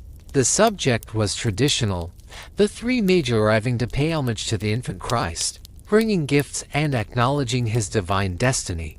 But Leonardo approached the commission with an ambition far beyond anything conventional. He created dozens of preparatory sketches in search of the perfect composition, drawings so full of movement, intensity, and emotional complexity that even today they astonish historians. Yet after nearly a year of work, Leonardo abruptly abandoned the project. He left Florence for Milan, and the great painting remained in its early underdrawing stage, with forms sketched out in swirling lines but never fully brought to life with paint. Still, even in this raw, skeletal state, the work is breathtaking. The figures are explosive with emotion and gesture, their faces lit with awe, trembling devotion, curiosity, and spiritual wonder. The composition is dynamic and deeply layered, filled with architectural fragments, twisting staircases, and landscapes that seem to melt into chaos and rebirth. The unfinished outlines reveal the scale of Leonardo's original vision, a dramatic, almost cinematic scene, overflowing with movement and symbolic meaning. Another extraordinary unfinished work is St. Jerome in the Wilderness, painted around 1481 to 1482. In it, St. Jerome kneels in an act of profound penitence, clutching a stone with which he strikes his chest, a gesture of repentance and spiritual struggle. Beside him lies a lion, the saint's legendary companion, while a barren, rocky landscape spreads behind them. This painting, too, exists only as an elaborate underdrawing. But even so, its emotional power is undeniable. Leonardo captures St. Jerome's body with anatomical precision, tense muscles, strained posture, and a haunting expression of psychological torment. In its incompleteness, the painting becomes even more striking. It feels like a raw and intimate revelation of Leonardo's hand at work, an open window into the moment of creation when inspiration is still alive and moving. Why, then, did Leonardo abandon so many of his works? The first and most important reason is his relentless perfectionism. Leonardo demanded absolute mastery from himself. If a composition seemed flawed, if a gesture looked unnatural, if the structure of light felt unconvincing, he would revise it endlessly. Often, he simply walked away, planning to return once he found the perfect solution, but by then, new ideas had already captured his imagination. The second reason lies in the extraordinary breadth of Leonardo's interests. His mind was a vast constellation of passions: anatomy, engineering, mathematics, philosophy, hydraulics, architecture, astronomy. Painting was only one branch of an endlessly expanding tree. While working on a canvas, he might suddenly become fascinated by the mechanics of flight, or by the flow of water, or by the proportions of the human body. And once a new spark ignited his curiosity, he followed it completely, leaving half-finished masterpieces behind him. The third reason comes from Leonardo's constant experimentation with new artistic techniques. He rarely relied on established methods. Instead, he invented his own new pigments, unconventional surfaces, and unusual mixtures of oil and temper. This experimental approach often caused technical difficulties. His attempt to paint the Last Supper on dry plaster, for example, resulted in a surface vulnerable to rapid deterioration. Similar challenges affected other works, slowing his progress and making completion far more difficult than it was for other artists of his time. The fourth reason is practical. Leonardo's life was marked by frequent moves, shifting patrons, political upheavals, and new opportunities. When he left Florence for Milan to work under Ludovico Sforza, he had to abandon several Florentine commissions, including the Adoration of the Magi, later moves between Milan, Venice, Rome, and finally France created similar breaks in his work. Yet despite all this, or perhaps because of it, Leonardo's unfinished pieces are invaluable today. They allow us to witness something no finished masterpiece ever reveals, the mind of Leonardo in motion. We see the architecture of his thoughts, the scaffolding of ideas, the energy of creation before it solidifies into its final form. To study these incomplete canvases is to stand beside Leonardo as he works, watching his visions take shape in real time, restless, brilliant, endlessly searching, and finished though they are. These works remain an essential part of Leonardo's legacy, reminding us that genius often lies not only in what is completed, but also in what is left behind, the traces of a mind forever reaching toward the impossible.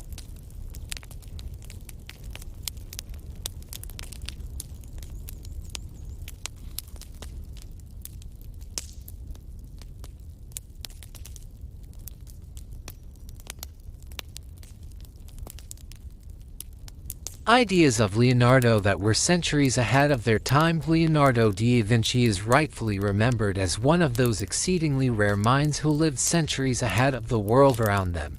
But what exactly made his ideas so revolutionary? Why did so many of his sketches, mechanisms, observations, and theories remain impossible to build or prove until long after his death? The answer lies in the extraordinary, universal nature of his intellect. Leonardo was the ultimate Renaissance thinker, curious, restless, interdisciplinary to the point of genius. Where most of his contemporaries devoted themselves to one or two fields, Leonardo embraced an entire universe: art, anatomy, engineering, mathematics, geometry, physics, philosophy, architecture, botany, optics. He moved through these disciplines as if they were one continuous landscape, and to him, they were. Leonardo did not see the world as a set of separate compartments. He saw it as a single, interconnected organism where every branch of knowledge nourished the others. This holistic vision allowed him to imagine ideas that no one else could yet conceive, ideas that would eventually shape modern science, engineering, and art. A second reason for Leonardo's extraordinary foresight was his unmatched gift for observation. He did not merely look, he studied, analyzed, questioned, and tested everything he saw. He watched birds glide through the sky and tried to decode the secret mathematics of their wings. He followed the currents of rivers and waterfalls, sketching their spiraling motions with scientific precision.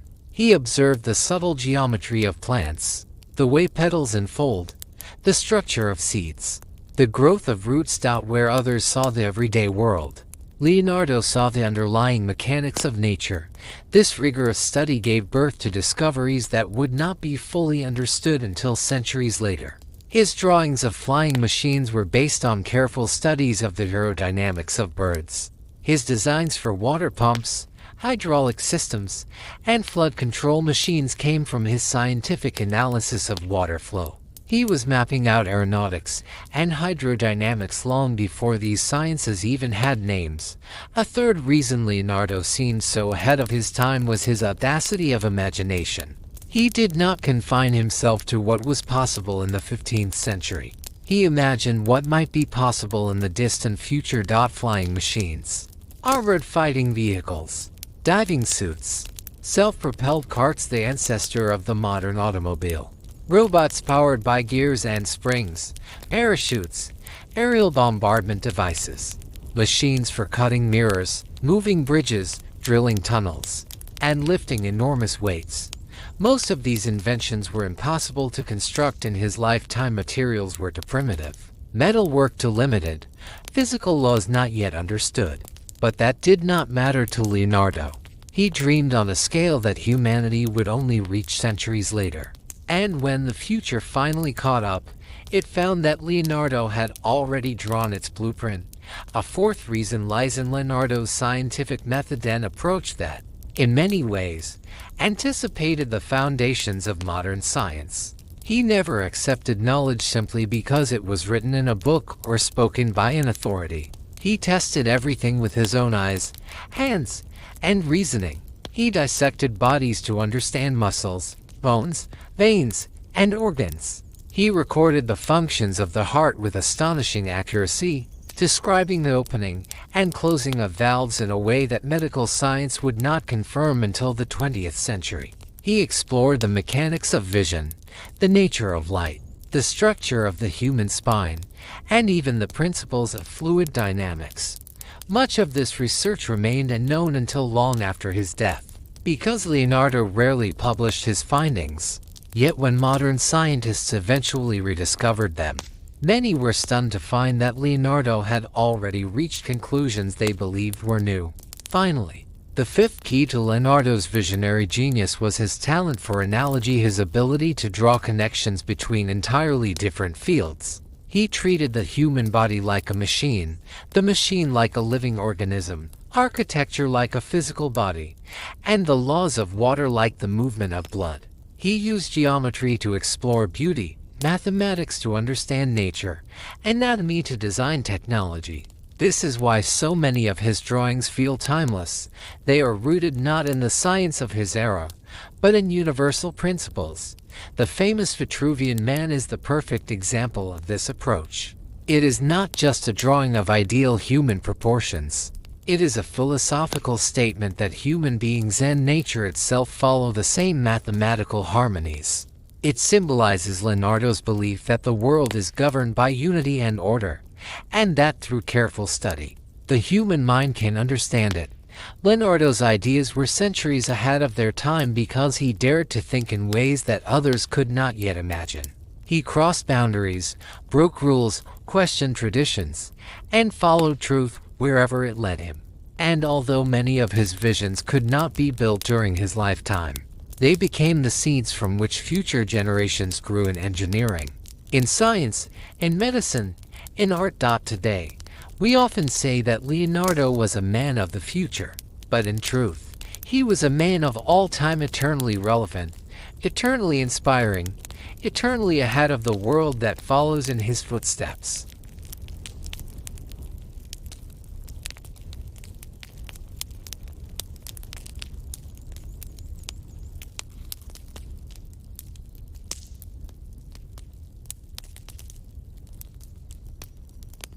An endless thirst for knowledge.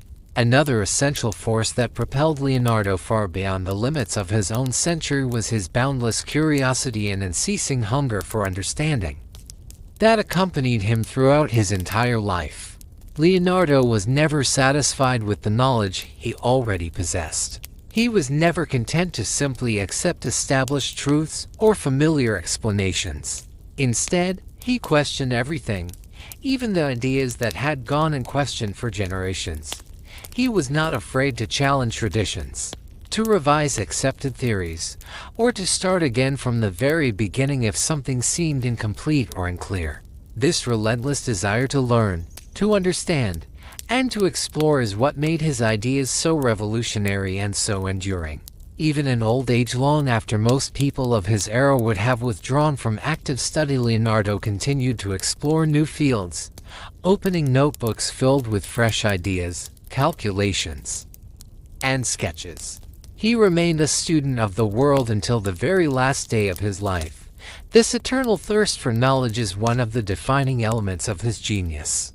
It kept his imagination alive, allowed his creativity to flourish, and ensured that his discoveries continued to expand in every direction. Another remarkable aspect of Leonardo's work was the stunning practicality and precision of his inventions. He was not a dreamer who produced vague fantasies. He was a visionary engineer who carefully designed mechanisms down to the smallest bolt, hinge, gear, and joint. His drawings of tanks, flying machines, bridges, cranes, hydraulic pumps, and mechanical automata are so detailed that modern engineers often marvel at how advanced they are. Many of these inventions could not be built in the 15th century simply because the necessary materials and technologies did not yet exist. But what is astonishing is that Leonardo's concepts were not abstract or theoretical. Many of them were almost immediately usable once the world caught up. When the 20th century finally provided the tools he needed, strong metals, refined machinery, combustion engines, Leonardo's sketches suddenly looked like engineering blueprints drawn for modern times. And yet another breakthrough he introduced was the scientific use of drawing itself. Leonardo turned the sketch into a tool of thought. His drawings were not mere illustrations, they were a form of reasoning, a visual language that allowed him to test ideas, solve problems, and imagine mechanical systems long before they were built. Through diagrams, cross-sections, exploded views, and layered studies, he created the foundations of modern technical drawing and scientific visualization. Every line in his notebook served a purpose. Every stroke carried information. Every sketch captured an idea in the process of coming to life. Among the countless disciplines Leonardo explored, his engineering visions stand out as some of the most astonishing, bold, imaginative, and prophetic. They reveal a mind that refused to be confined by the technology of its time. Instead, he imagined machines that anticipated the inventions of future centuries: the helicopter, the armored vehicle, the parachute, the diving suit, and even early concepts of robotics and automation. Although most of his machines were never constructed during his lifetime, their influence reached far into the future. They inspired later inventors, shaped scientific thought, and became a crucial part of humanity's technological evolution. Leonardo's engineering sketches prove that a single mind, driven by an unquenchable appetite for knowledge, can glimpse the shape of discoveries that lie centuries ahead. His endless curiosity, combined with meticulous observation and fearless imagination, turned Leonardo da Vinci into one of the most visionary thinkers ever to walk the earth, an eternal student of nature and a tireless architect of the possible.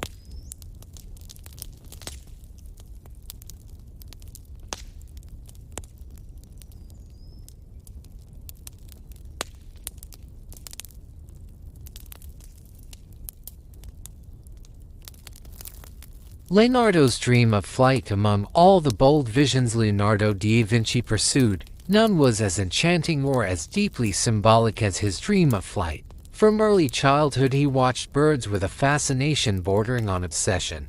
Their effortless mastery of the sky captivated him. He saw in them not just creatures of nature, but living embodiments of freedom, grace, and the boundless possibilities of the human mind. For Leonardo, flight was not simply a technical problem to solve. It was a spiritual ideal, an invitation to transcend the earthly and touch the infinite. Driven by this dream, he spent countless hours observing birds in motion. He studied their wings, their feathers, the angles of their bodies, the shifting geometry of their muscles as they rose, glided, and descended. Every detail mattered. Every motion revealed the secret of nature. And Leonardo, with his boundless patience, captured them all in hundreds of sketches, precise, elegant, and astonishingly modern. These early studies became the foundation for one of his most ambitious inventions, the ornithopter, a flying machine designed to imitate the beating wings of a bird. In his notebooks, the ornithopter appears as a large wooden frame with broad wings stretched over fabric or thin leather. Leonardo imagined a pilot lying flat at the center of the structure, using pulleys, pedals, and levers to flap the wings with the strength of human muscles. It was a device far ahead of its time, too heavy for the materials of the 15th century, yet conceptually astonishing. With modern lightweight alloys, his vision would come remarkably close to practicality. But Leonardo did not stop there. His imagination soared even higher. One of his most prophetic ideas was the aerial screw, often considered the ancestor of the modern helicopter. This device consisted of a large, spiral-shaped rotor made of reed, linen, and wire. Leonardo believed that rapid rotation would generate upward lift, carrying the machine into the sky much like a giant screw penetrating the air. He could not have known the aerodynamics behind it: air resistance, torque, angular momentum, but the underlying idea was breathtakingly innovative. Nearly 450 years later, engineers would finally bring this concept to life in the world's earliest helicopters. Leonardo's aerial screw, once a dream sketched in sepia ink, suddenly appeared not as fantasy but as prophecy. In addition to flapping machines and vertical lift devices, Leonardo also designed several gliders, some closely resembling modern hang gliders. He understood the value of fixed wings and air currents, noting that lift could be achieved not only by flapping but by shaping the wing correctly and using the wind to sustain flight. He even imagined a device for controlled descent, what we now call the parachute. His design was a simple pyramid of cloth supported by wooden rods, forming a stable structure that would slow a fall from great heights. Leonardo wrote confidently that a man can descend safely from any altitude using such a device. Centuries later, in 2000, a British skydiver constructed Leonardo's parachute exactly according to his sketches and tested it in freefall. The result confirmed what Leonardo had envisioned. The parachute worked, perfectly balancing drag and stability.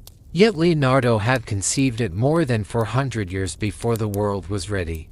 His dream of flight was not merely mechanical, it was poetic, philosophical, and deeply human. To Leonardo, soaring through the sky represented the ultimate fusion of art and science, intuition and engineering.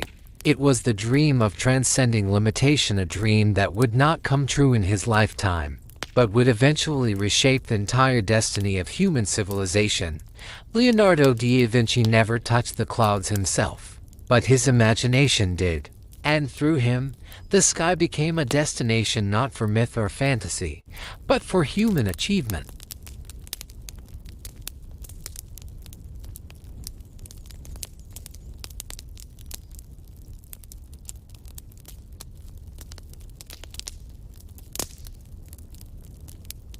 Leonardo's military inventions. Although Leonardo da Vinci is celebrated for his paintings, anatomical studies, and visionary scientific ideas, one of the most surprising and often overlooked facets of his genius lies in the realm of military engineering. It may seem paradoxical that a man who publicly condemned violence and expressed disdain for war would devote so much of his time to designing weapons. Yet in the Renaissance, patronage was everything. Military innovation was often the only reliable way for an artist-engineer to secure funding for his broader research. And so Leonardo, driven by pragmatism and ambition, turned his imagination toward the battlefield, creating designs that were centuries ahead of their time. Among the most remarkable of these inventions is the world's first true concept of a tank. In his notebooks, Leonardo drafted an image that seems almost modern: a massive, dome-shaped armored vehicle, reinforced with heavy metal plates angled to deflect projectiles. Beneath this shell, a crew of men would operate cranks connected to the wheels, allowing the contraption to move forward while remaining shielded from enemy fire. Around the entire perimeter of the machine, Leonardo placed multiple cannons, ranged to fire in all directions. To Renaissance eyes, this armored monster would have appeared invincible, a rolling fortress capable of breaking enemy lines, terrorizing infantry, and turning the tide of battle. The design, however, contained a subtle flaw. The cranks that operated the wheels were arranged in opposite directions, making the machine impossible to move unless altered.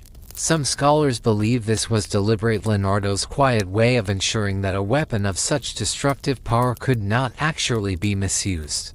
Others suggest it was simply an overlooked mechanical issue.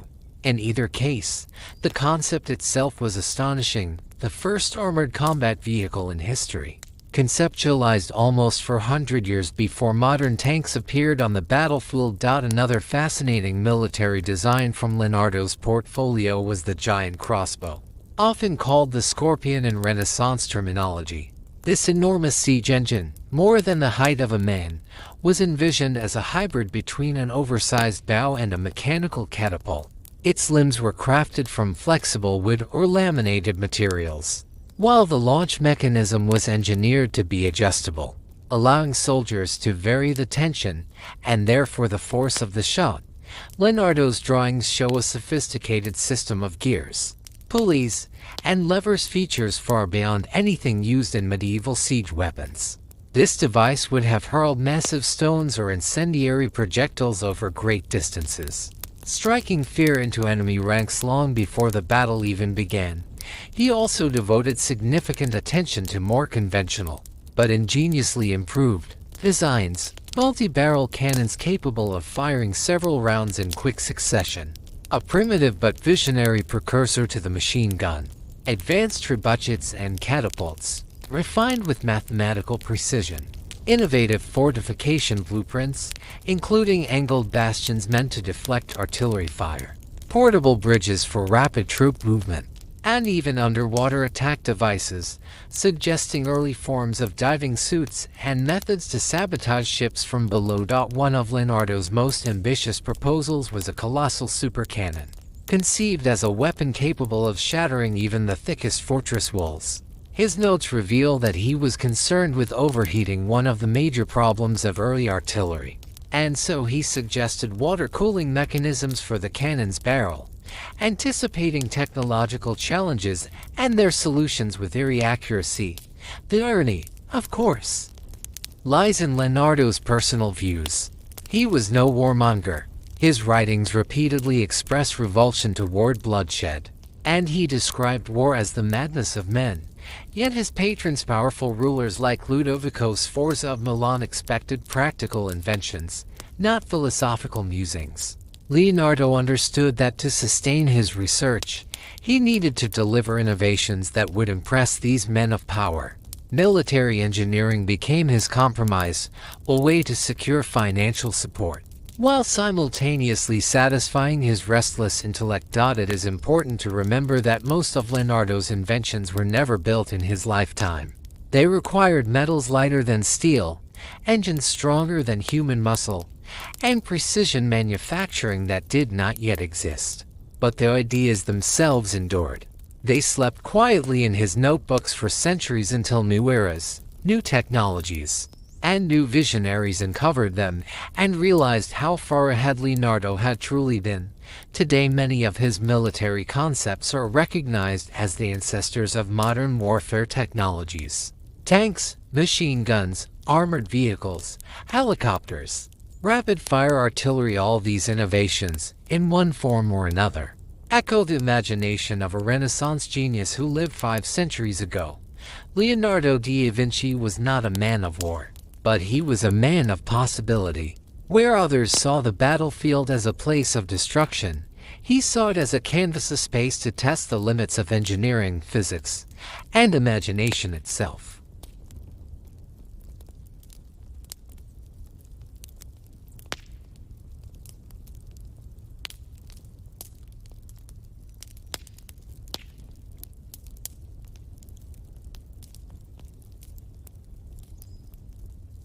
Hydraulics and water engineering, water, and all its mystery and power, was one of Leonardo da Vinci's greatest lifelong obsessions.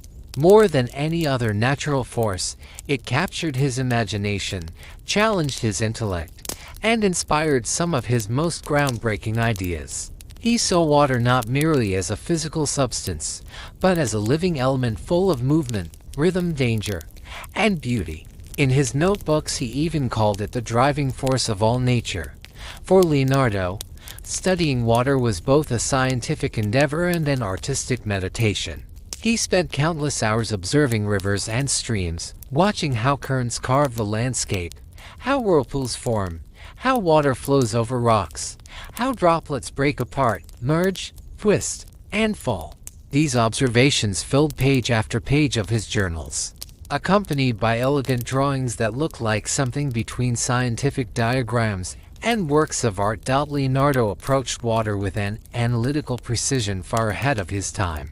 He attempted to classify different types of currents, described how vortices form, and recorded the patterns of turbulence that modern physics would not fully explore until centuries later. He was one of the first in history to study hydrodynamics as a scientific discipline.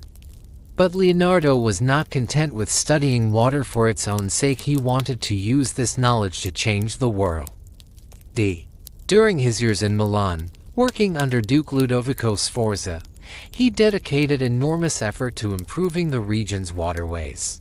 Milan was a city deeply dependent on its network of canals for trade, agriculture, and transportation.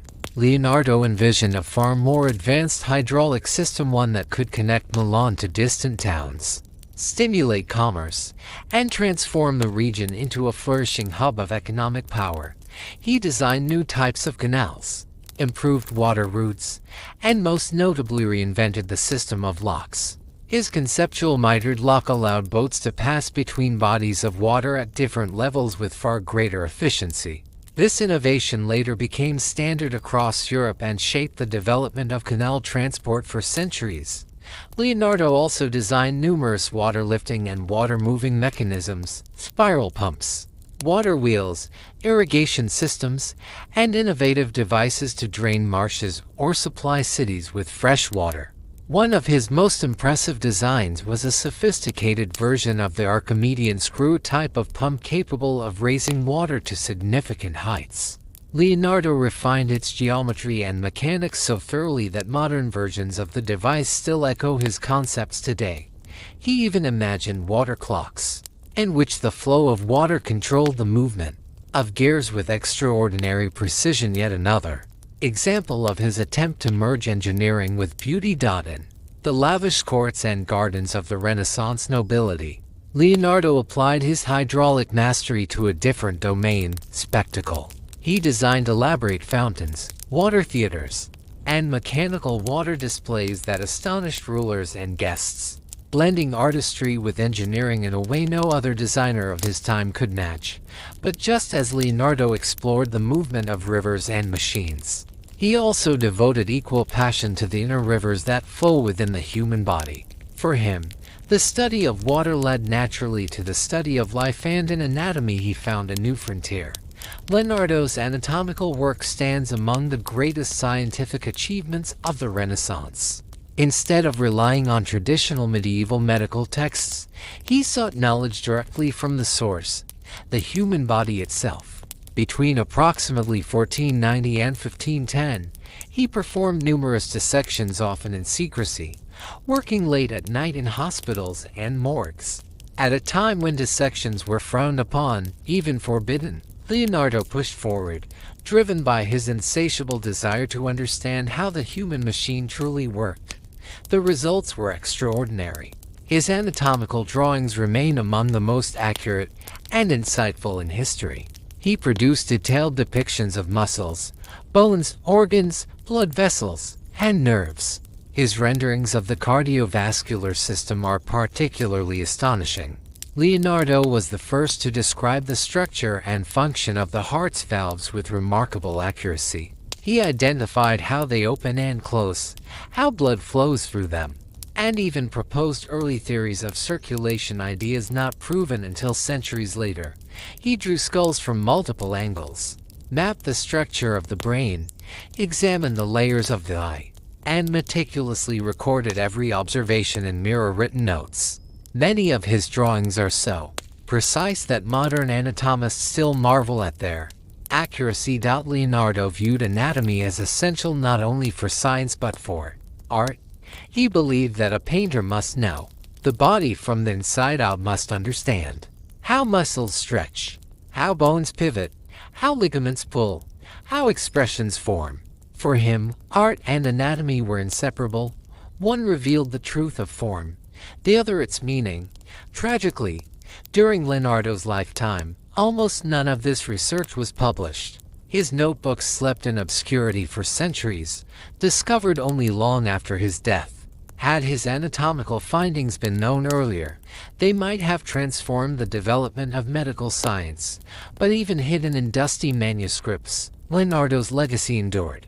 His drawings became timeless, His insights survived the centuries, and today, his anatomical studies are recognized not only as scientific landmarks, but as masterpieces of precision, beauty, and intelligence, proof of a mind that never stopped seeking truth, whether in the flow of a river or the pulse of a human heart.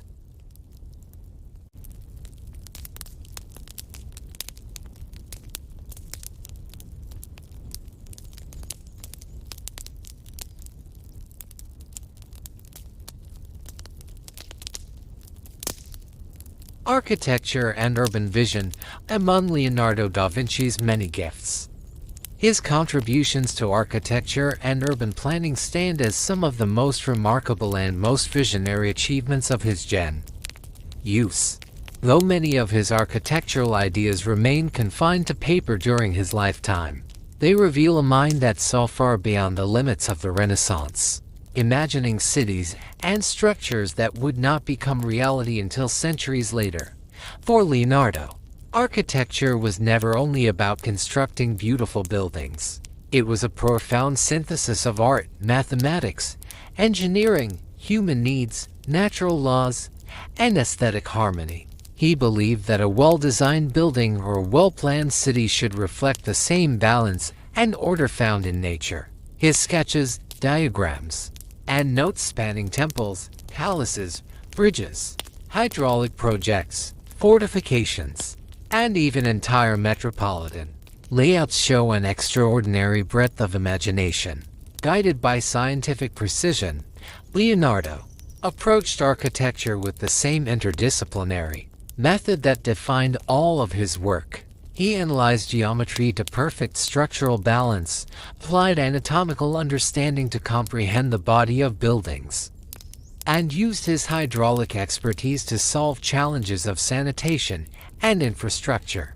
Through this fusion, he developed concepts so advanced that many appeared fantastical to his contemporaries, yet today are recognized as brilliant precursors of modern architecture. One of the most visionary urban projects Leonardo ever conceived emerged in the aftermath of a devastating plague in Milan. At the time, the city's narrow, crowded streets and poor sanitation contributed to the rapid spread of disease. Leonardo responded not with fear, but with an astonishingly modern solution. He proposed designing a new kind of city, one built around health, cleanliness, efficiency, and order. His ideal city was based on principles still used in urban planning today. He suggested dividing the city into distinct functional districts connected by an organized network of wide streets and canals, creating clear zoning long before the term existed. He envisioned broader roads that would allow fresh air to circulate, reducing stagnation and contamination. Sunlight and ventilation were paramount in his designs, as he understood their importance for both physical and psychological well-being. One of his most extraordinary ideas was the creation of multi-level streets, a concept that seems almost futuristic even now. Leonardo imagined separating traffic into different layers, the lower level for carts, goods, horses, and heavy transportation, the upper level reserved exclusively for pedestrians, protected from noise, dust, and congestion. This dual-level transportation system anticipates the raised expressways, pedestrian platforms, and multi-tiered infrastructures of modern megacities, an ideal Leonardo conceived more than 500 years ahead of its time. Another ambitious architectural undertaking attributed to Leonardo was his design for monumental structures in Milan and beyond. Among them was his grand plan for an immense equestrian monument honoring Francesco Sforza, the father of Ludovico Sforza, his patron. Though the statue was never completed due to wartime destruction of the bronze set aside for casting, Leonardo's preparatory models and engineering notes reveal extraordinary ambition and technical daring. He sought to cast the largest bronze sculpture the world had ever seen, a feat of engineering that would challenge even today's technologies. Leonardo also designed elaborate domes, churches with perfect geometric symmetry, multi-wing palaces, and cathedral facades characterized by mathematical harmony. His temple designs often featured circular or polygonal floor plans inspired by classical architecture, but refined through his unique understanding of proportion and perspective. His architectural notebooks are filled with meticulous studies of arches, vaults, stress distribution in walls, and ideal geometric ratios for structural stability. He explored how light enters a space, how acoustics can be shaped, how water can be controlled beneath or on a foundation, and how fortifications could withstand siege. Every building for Leonardo was a living organism, one whose function, beauty, and longevity depended on a perfect balance of all parts. Leonardo's fascination with bridges was equally profound. He designed elegant single-span bridges, rotating bridges for military use, and even a massive suspension-like structure proposed for the Ottoman Empire. Centuries later, engineers confirmed that one of his bridge designs, sweeping, parabolic marvel, would indeed have been structurally sound if built with the materials available in his time. What makes Leonardo's architectural work so extraordinary is not simply the scale or diversity of his ideas, but the clear way in which he anticipated the needs of future civilizations. Modern cities, sanitary, organized, filled with sunlight, supported by layered transportation systems, echo the concepts he sketched in the quiet of his workshop. Many of today's innovations in urban design, green architecture, and infrastructure safety appear almost like direct descendants of Leonardo's pen, even though the majority of his architectural visions never rose from stone or brick. They remain powerful demonstrations of his genius. They reveal a thinker who did not merely seek to build structures, but to reinvent the very idea of what a city could and should be, a place where beauty, function, science, and humanity live in harmony.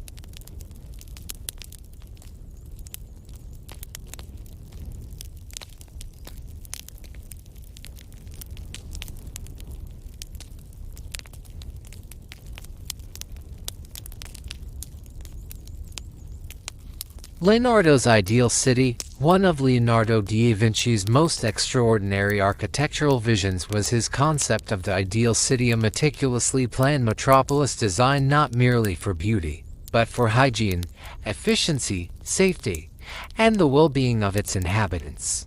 This vision grew from Leonardo's direct observation of the problems plaguing medieval cities: narrow streets, poor sanitation, overcrowding, stagnant air, and the rapid spread of disease. His ideal city was an attempt to solve these issues centuries before modern urban planning existed. Leonardo imagined a city built according to strict geometric harmony, with radial streets spreading from a central square like rays of sunlight. At the heart of the city he placed the ruler's palace, a symbolic and practical center from which straight, spacious streets and navigable canals extended outward. These radial avenues ensured not only efficient transport and trade but also an elegant visual order, transforming the city into a grand, symmetrical organism. Residential districts were designed with equal attention. Leonardo arranged homes so that every resident could quickly access clean water, sunlight, and well-ventilated public spaces.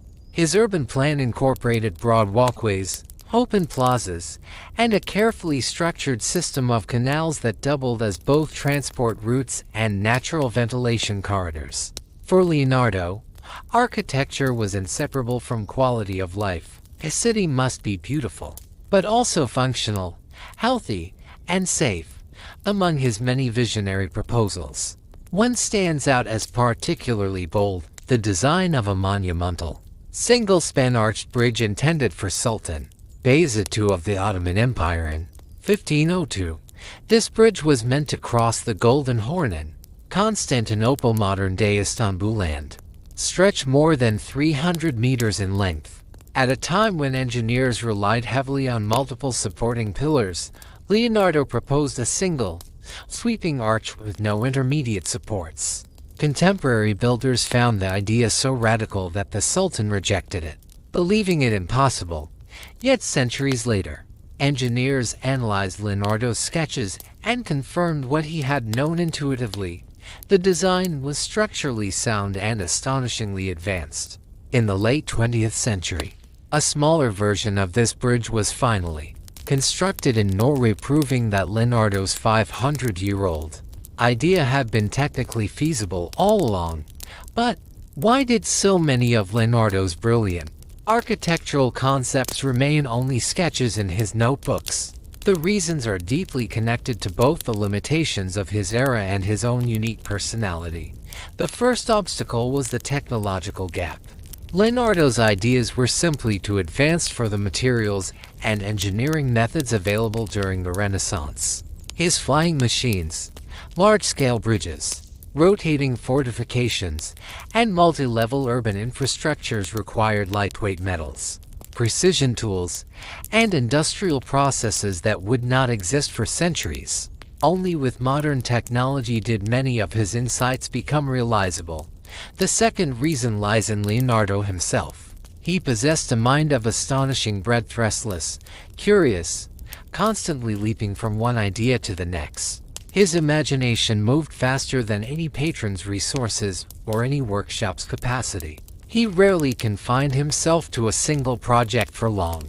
Instead, he drifted toward new fascinations: anatomy, hydraulics, optics, music, mathematics, flight.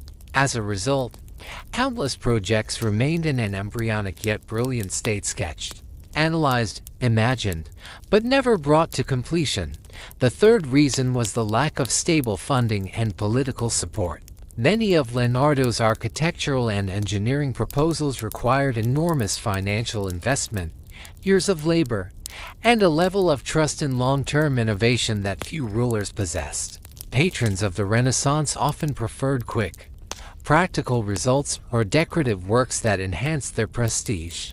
Leonardo's vast, futuristic city plans offered little immediate payoff, making them difficult to fund or approve. Finally, Leonardo was a perfectionist, perhaps more intensely so than any artist or engineer of his time.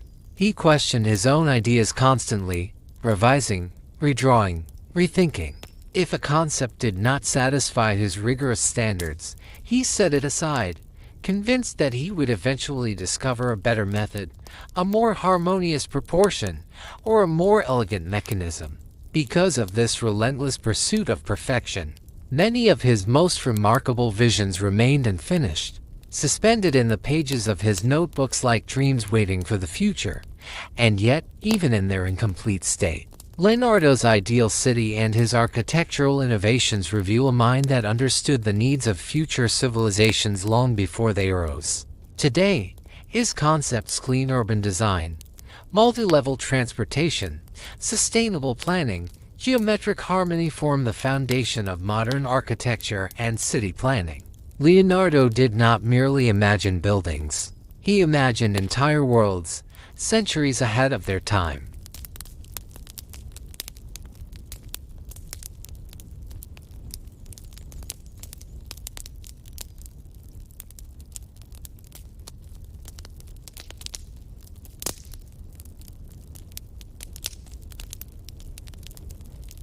Leonardo da Vinci's scientific method. Leonardo da Vinci's approach to science stands as one of his most extraordinary achievements, an achievement that placed him centuries ahead of his time.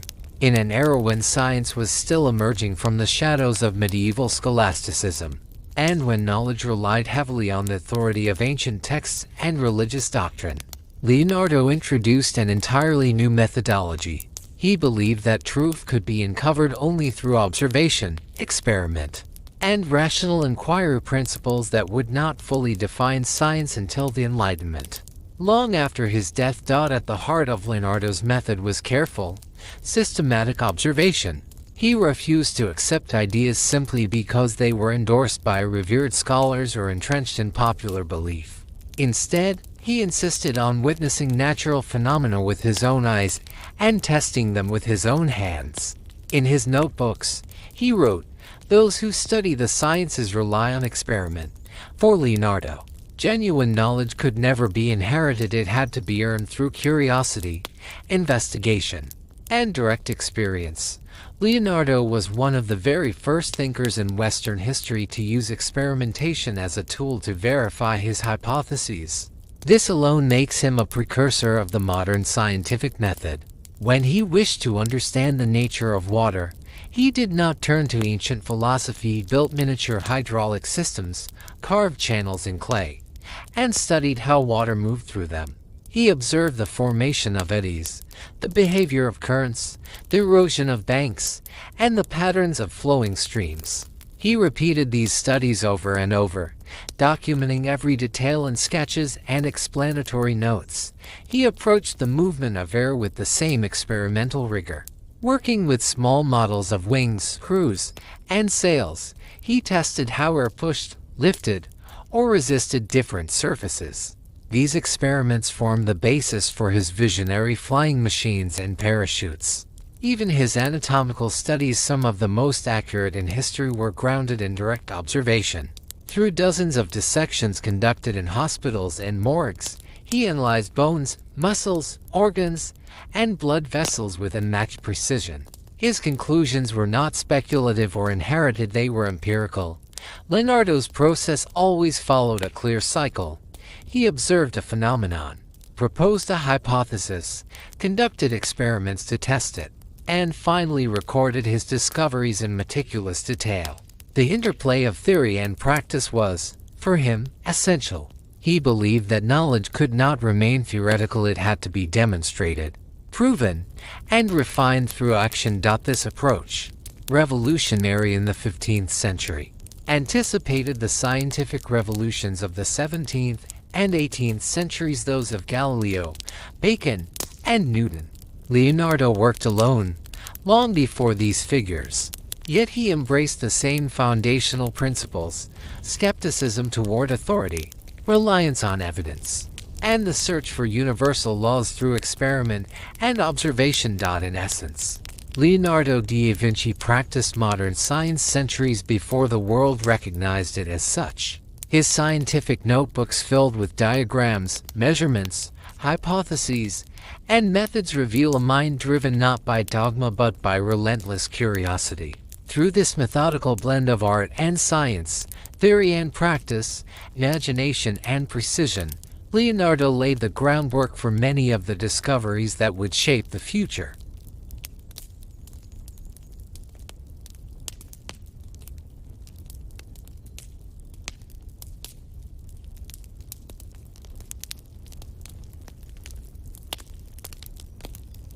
Leonardo's mirror writing. One of the most fascinating aspects of Leonardo da Vinci's intellectual life lies in his extraordinary notebooks, thousands of pages filled with observations, calculations, sketches, diagrams, and philosophical reflections. These notebooks are invaluable not only because of the knowledge they contain, but also because of the unusual manner in which Leonardo chose to record his thoughts. He wrote in a mirrored script, from right to left, in a style that can only be read clearly when reflected in a mirror.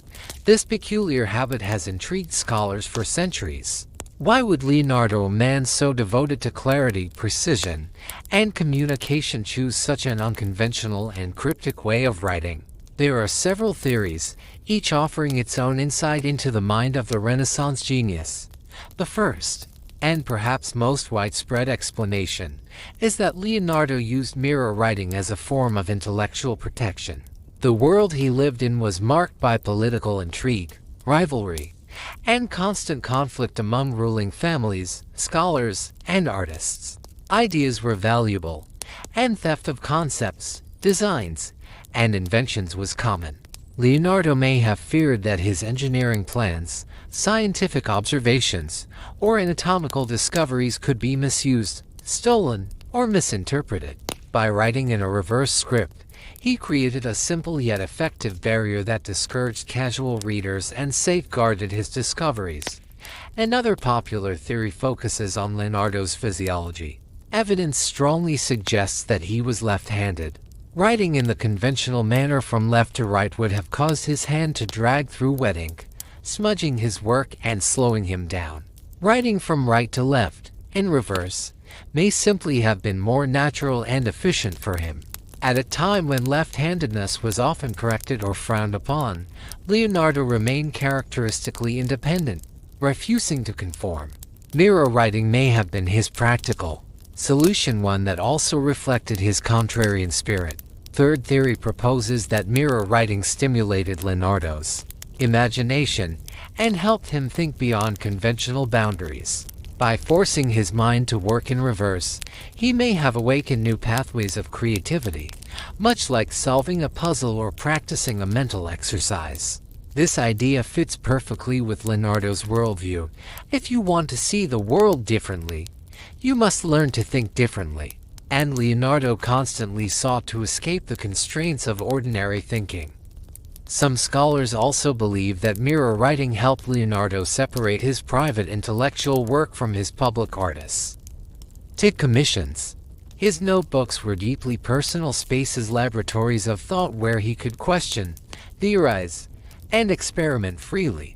Using reverse script may have been his way of marking these writings as private intellectual terrain, protected from the eyes of students, assistants, or curious patrons. The diaries themselves are remarkable. They span subjects as diverse as anatomy, hydraulics, mechanics, optics, geometry, architecture, astronomy, geology, urban planning, and even philosophical meditations on nature and the soul. Page after page reveals intricate drawings, muscles, and bones rendered with surgical precision. Architectural plans of impossible beauty, machines and mechanisms decades or centuries ahead of their time. Maps, studies of storms and water currents, and fantastical inventions, despite their brilliance. Many of these notebooks remained concealed for centuries after Leonardo's death. Only in the 19th and 20th centuries were they gradually rediscovered, decoded, and published. When scholars finally examined them in full, they were astonished.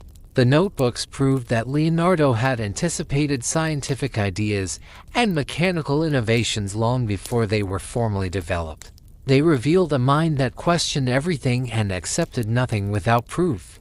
Had these discoveries been shared widely during Leonardo's lifetime, they might have accelerated the progress of medicine, engineering, physics, and many other fields by centuries. Instead, they slept quietly in private collections, waiting for a future era ready to appreciate their genius. Today, Leonardo's mirror-written notebooks stand as monuments to a unique mind, curious, restless, fearless, and endlessly inventive. They remind us that the greatest breakthroughs often begin not with answers, but with a different way of seeing the world.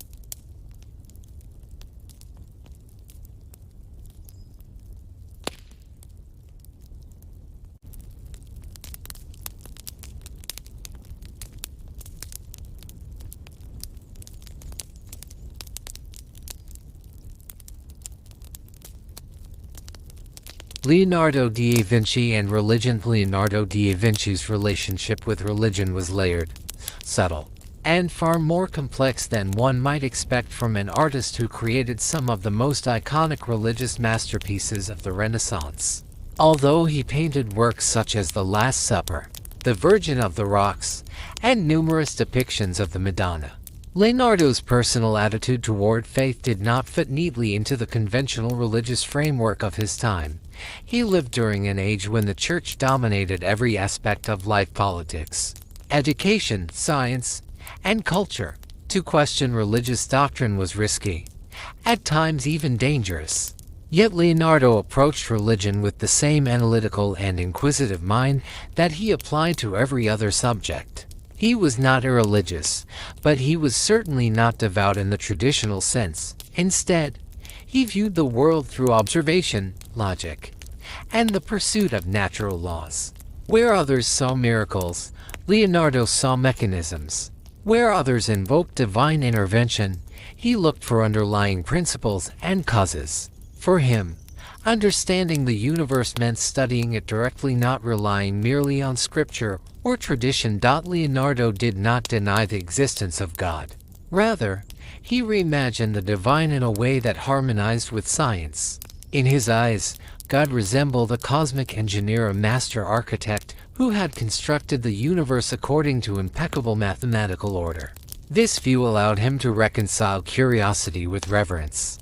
If the world was created with perfect logic, then exploring its laws was not a challenge to God but a tribute to his craftsmanship. This perspective gave Leonardo remarkable freedom to study nature without fear of crossing theological boundaries. He dissected human bodies to understand anatomy, studied the movement of water and air, experimented with optics and mechanics, and examined geological formations. For him, truth came not from dogma, but from evidence. Naturally, such views were not always welcomed by his contemporaries. Many considered his ideas bold, unconventional, or even unsettling. Leonardo himself could be enigmatic, reserved, and difficult to interpret, traits that only deepen the sense of mystery surrounding his beliefs. He occupied a delicate space between faith and reason, respectful of religion's moral and cultural significance, yet unwilling to surrender his intellect to unquestioned doctrines. His writings reveal a man who admired the beauty of creation, marveled at the complexity of life, and believed in a higher order, yet refused to accept explanations that lacked rational foundation. In many ways, Leonardo embodied the transition from medieval thought to the scientific worldview that would define later centuries. He was a bridge between eras, a thinker who quietly pushed the boundaries of permissible inquiry. His religious works radiate spiritual depth, but his mind belonged to the realm of nature, knowledge, and discovery. Leonardo da Vinci reminds us that faith and reason need not be enemies, that curiosity, when guided by humility, becomes its own form of devotion.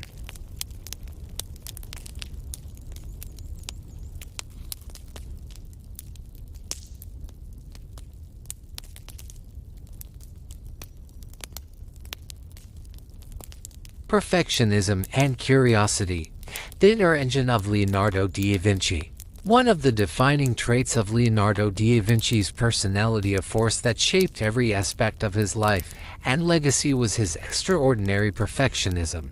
He was a man who could not tolerate mediocrity, not in others and least of all in himself. Whether he was painting a portrait, dissecting a body, designing a machine, or writing an anatomical treatise, Leonardo demanded nothing less than absolute mastery. And because perfection is unattainable, many of his projects drifted into limbo, not abandoned, but forever not ready, forever awaiting a better idea, a more refined solution, a more precise stroke of the brush. He was constantly revising, adding, rethinking. What seemed finished to everyone around him appeared, in his own eyes, incomplete. This relentless pursuit of an ideal explains why so many of his artworks, manuscripts, and inventions remain unfinished. Leonardo did not simply want to complete a work, he wanted to understand it fully, elevate it, transform it into something no one had ever seen before. Just as powerful as his perfectionism was his boundless curiosity. Leonardo's mind was a universe in perpetual motion. He wanted to know everything: how blood flows through the heart, how birds stay aloft, why mountains rise, why the sky appears blue, how water moves, how machines can mimic nature. His interests expanded far beyond the traditional boundaries of a single profession. Anatomy, engineering, optics, geology, astronomy, mathematics, philosophy all became domains he explored with equal passion. This insatiable curiosity made him a universal genius. But it also made it nearly impossible for him to stay focused on a single endeavor. Whenever a new idea captured his attention, and this happened often, he would rush toward it with the excitement of a child discovering the world for the first time. He left behind unfinished canvases, partially drafted manuscripts, half-executed inventions. Not out of negligence, but because his mind was already leaping toward the next discovery. At the same time, Leonardo was a deeply private and introspective man. He preferred the solitude of his workshop, the quiet of observation, the intimacy of his notebooks. He rarely shared his inner thoughts or emotional states with others. His habit of writing in mirror script backwards, as though his words were reflections trapped behind glass mirrors, this desire for secrecy. It was not just a clever cipher. It was a boundary, a protective veil drawn between his brilliant mind and the curious eyes of the world. His eccentricity was another hallmark of his character. By the standards of his own time, he was unconventional, even strange. He questioned everything, defied expectations, and lived according to his own rules. Leonardo could spend entire days watching the movement of water, tracing the path of clouds, or analyzing the anatomy of a single muscle. He investigated subjects that others considered trivial, odd, or entirely irrelevant, yet in those seemingly small curiosities he found patterns, truths, and inspirations that shaped his greatest works. Leonardo da Vinci was never afraid to diverge from the crowd or to appear unusual in a world that valued conformity. His mind simply did not function within the limits that society tried to impose. His perfectionism pushed him to refine every detail. His curiosity pushed him to explore endlessly. And his introverted nature created a private sanctuary for his extraordinary imagination. Together, these traits form the brilliant, enigmatic, and unmistakably singular personality of one of the greatest minds in human history.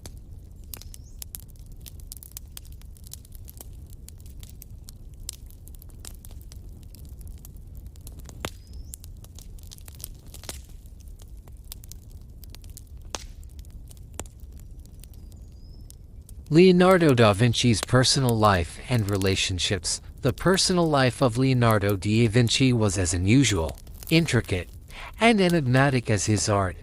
Though admired throughout Italy and later across Europe, Leonardo remained a deeply private individual.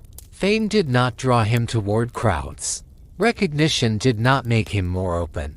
He guarded his inner world carefully, allowing only a small circle of students, assistants, and trusted companions to cross the threshold into his private life.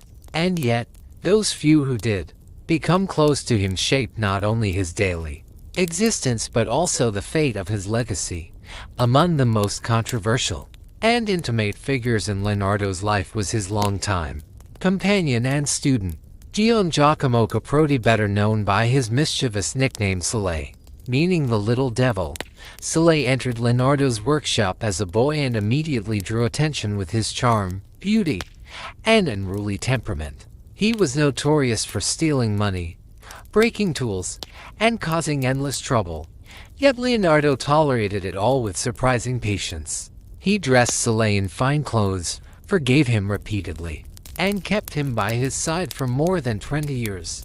Soleil appears in many of Leonardo's sketches, and some historians believe he may have served as the model for several of Leonardo's most iconic figures.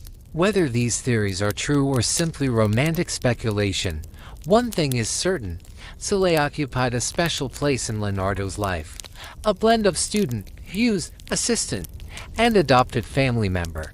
Their relationship, intense and enduring, remains one of the most mysterious elements of Leonardo's biography. In contrast, another significant figure in Leonardo's later life, Francesco Melzi, represented loyalty, discipline, and affection of a different order. Melzi came from an aristocratic Milanese family and joined Leonardo as a young nobleman eager to learn. He had talent, refinement, and an unwavering devotion to his master. And like Soleil's wild nature, Melzi was calm, studious, and extraordinarily reliable. Leonardo treasured him deeply, not only as a student, but as a confidant and companion in his final years. When Leonardo died, it was to Melzi that he entrusted his manuscripts, notebooks, and scientific writings, the heart of his intellectual legacy. Were it not for Melzi's care, patience, and sense of responsibility, much of Leonardo's genius might have vanished into history. Despite the presence of these close individuals, Leonardo was, by nature, an introvert. He preferred solitude, long hours of study, and quiet observation to social gatherings or elaborate court festivities. Even his friendships with some of the greatest Renaissance minds, mathematician Luca Pacioli, architect Donato Bramante, and artists like Andrea del Verrocchio or Sandro Botticelli were often rooted more in shared work than in personal intimacy. He respected many, collaborated with some, but allowed very few into the deeper chambers of his inner life. Patrons, however, were an unavoidable necessity. Leonardo's ambitious projects, grand machines, monumental artworks, architectural visions required financial support far beyond the reach of an individual artist. Throughout his life he sought powerful benefactors who could provide the resources and freedom he needed. In Florence, the Medici family supported his early development, offering him an intellectual environment in which he blossomed as both an artist and thinker. But Florence, for all its brilliance, eventually fell to confining for his enormous ambitions. So when Ludovico Sforza, the Duke of Milan, extended an invitation, Leonardo accepted. Milan became his home for nearly 2 decades, a place where he was free not only to paint and sculpt but to design city plans, weapons, theatrical spectacles, and engineering marvels. It was in Milan that The Last Supper was born. Along with many of his most groundbreaking scientific studies, political upheaval later forced Leonardo to leave Milan, sending him into the service of Cesare Borgia, brilliant but ruthless military leader. Leonardo accompanied him as a military engineer, designing fortifications, studying terrain, and creating detailed maps. Though their collaboration was brief, it gave Leonardo first-hand insight into warfare, strategy, and the destructive power of human ambition subjects that left a deep impression on him. His final and most peaceful chapter began when King Francis I of France invited him to settle at the Château du Clos near Amboise. The French king adored Leonardo, visiting him frequently, seeking conversation, wisdom, and simply the presence of a mind unlike any other. Under the king's protection, Leonardo spent his last years in comfort, dignity, and admiration, free from political storms, surrounded by his manuscripts, and cared for by Melzi and a small circle of devoted pupils. In these quiet years, Leonardo no longer painted often. His right hand had weakened, likely due to a stroke, but he continued to teach, to dream, to write. He roamed the gardens of the Château, pondering the mysteries of nature until the very end. Thus, Leonardo da Vinci's personal life, though marked by solitude, was also shaped by deep connections with students who became like sons, with patrons who became protectors, and with a world that, even today, continues to find wonder in the genius he left behind.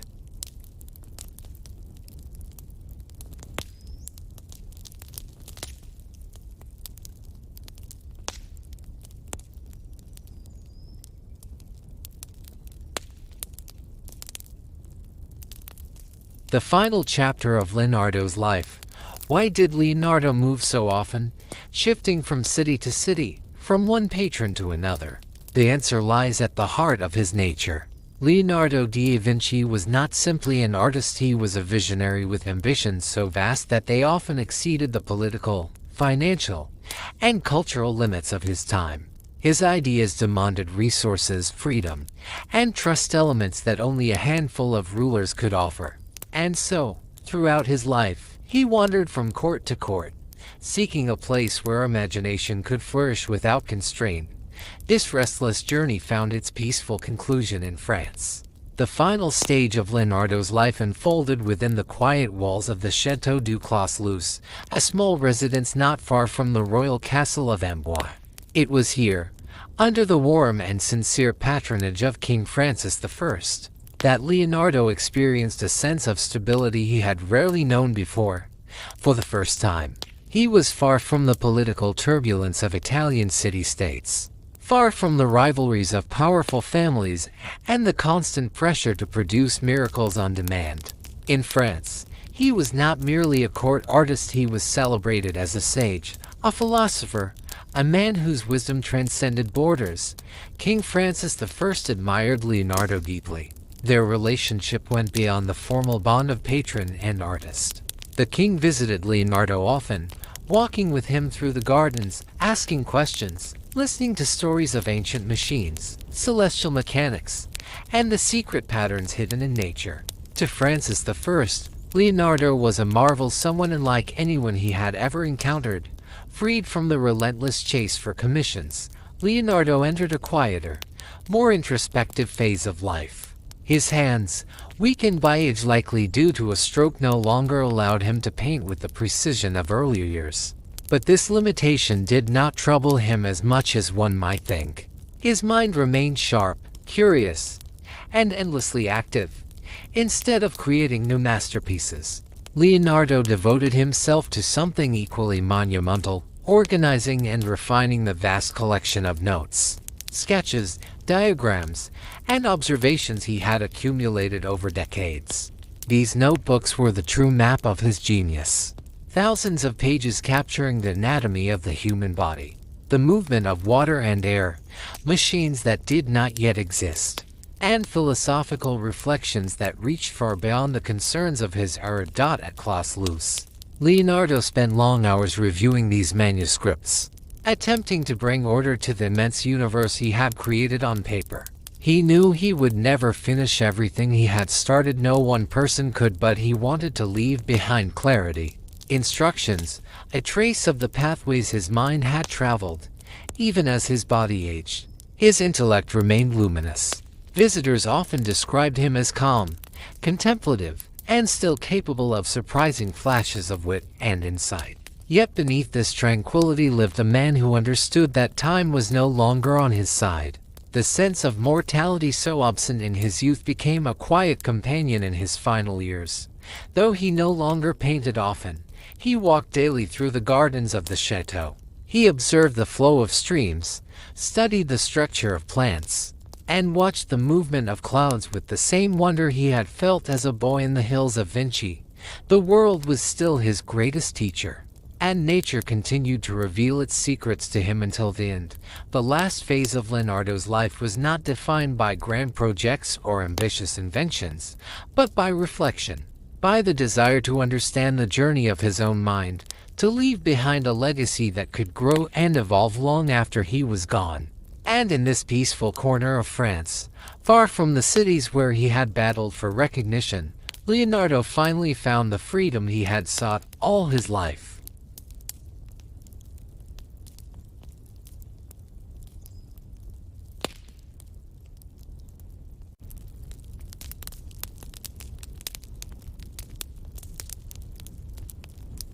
The Château du Clos. At the Château du Clos, Leonardo devoted himself to a task he had postponed for years, organizing the immense archive of notes and drawings he had accumulated throughout his life. This was not merely a practical chore, it was the culmination of his entire intellectual journey. Leonardo wanted to preserve his knowledge in a clear, structured form, hoping that future generations might one day build upon the discoveries he had never had time or technology to realize. Much of his time was spent outdoors, in the quiet gardens surrounding the chateau. Nature had always been Leonardo's greatest inspiration, and here, in the peaceful French countryside, he finally had the freedom to observe it without hurry or interruption. He walked along the garden path slowly, with the contemplative grace of a man who had seen much and still marveled at everything. He studied plants, birds, insects. He watched the patterns in their movements, the rhythm of their life, and the fragile perfection of every leaf and wing. Leonardo carried a notebook with him everywhere, and even in old age his instinct was the same: to observe, to question, to understand. He filled page after page with small sketches and thoughtful reflections, attempting to capture the ever-changing beauty of nature, its eternal cycles and hidden mathematical harmony. What is particularly striking about this final chapter of his life is the subtle shift in his interests. After decades of scientific inquiry and technical innovation, Leonardo began turning inward. He became increasingly drawn to philosophy and the broader spiritual dimensions of existence. The questions that occupied him were no longer purely mechanical or anatomical, they were questions of meaning, purpose, and the nature of life itself.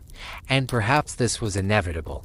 A mind as vast as Leonardo's could not remain forever bound to the practical world.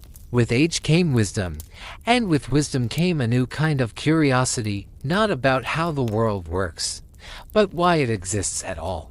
In the tranquil solitude of Clos, surrounded by the soft light of the Loire Valley, Leonardo allowed himself to explore these deeper mysteries. It was a gentle and contemplative period, one where the restless inventor finally slowed down enough to listen to the quiet voice of his own thoughts. Here, in this small French chateau, Leonardo da Vinci spent his final years not as an engineer or a court artist, but as a philosopher of nature, a man still in love with the world and endlessly captivated by its wonder.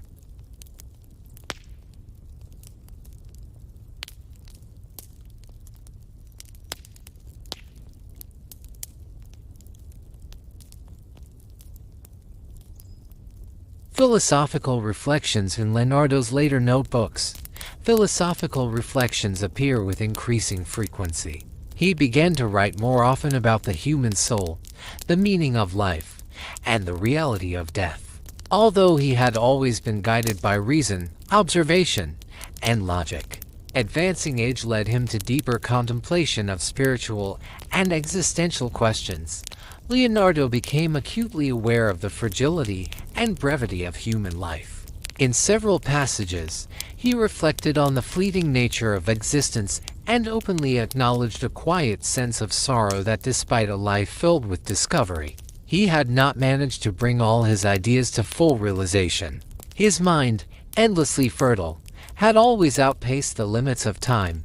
Even in his final years, Leonardo remained engaged in creative work. At the request of the French royal court, he continued to design plans for elaborate celebrations and court festivals. These projects combined engineering, mechanics, and theatrical illusion, moving platforms, automated figures, and intricate stage devices designed to astonish the nobility. King Francis I delighted in spectacular performances, and Leonardo used this opportunity to explore new forms of scenic design and mechanical artistry.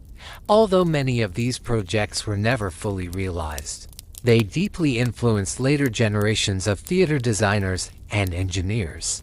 Leonardo once again demonstrated his ability to bring together art, technology, and imagination in ways far ahead of his time. By this stage, however, his physical health had deteriorated significantly. After suffering a stroke, Leonardo experienced serious difficulties with movement. Much of his time was spent confined to his chambers, and he relied on servants and students for assistance. Despite this physical decline, his mind remained remarkably clear and alive until the very end.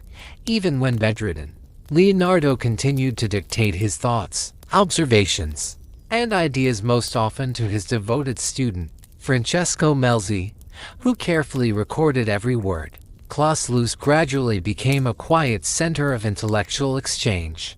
Scholars, artists, engineers, and thinkers came to visit the aging master, hoping to speak with him, learn from him, and absorb some fragment of his wisdom.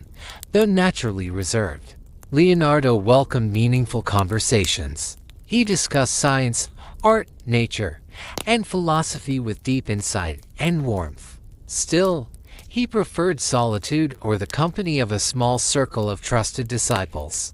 In these final years, he repeatedly attempted to organize his notebooks and drawings into comprehensive scientific treatises, yet the scale of this task, combined with his failing health, proved overwhelming. He was unable to complete what he had envisioned, and this deeply troubled him.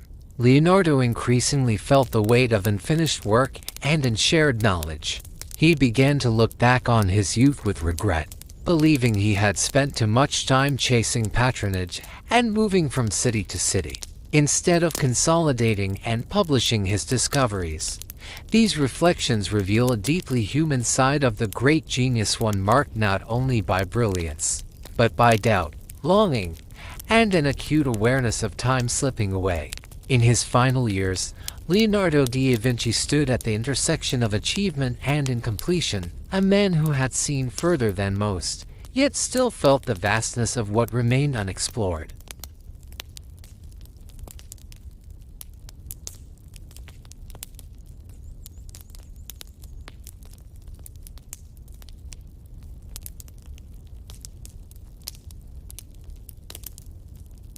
Memories of contemporaries. According to the accounts of those who knew him, Leonardo faced the final moments of his life with remarkable calm and dignity. He did not fear death, nor did he meet it with despair. Instead, he approached it philosophically, as a natural conclusion to a long journey of thought, discovery, and creative labor. Leonardo understood that he had lived an extraordinary life, one filled with bold ideas, tireless curiosity, and countless moments of insight. Although many of his projects remained unfinished, and many of his discoveries unpublished, he seemed at peace with the knowledge that his work had already left a profound mark on the world. He recognized that no single lifetime, no matter how brilliant, could fully contain the vastness of human potential. One of the most famous stories about Leonardo's death comes from Giorgio Vasari, the Renaissance artist and biographer. Vasari wrote that Leonardo died in the arms of King Francis I of France, held by the monarch himself in a moment of deep respect and affection. According to this account, the king mourned not only the loss of a great artist, but of a wise teacher and extraordinary mind. Modern historians question the literal accuracy of this scene.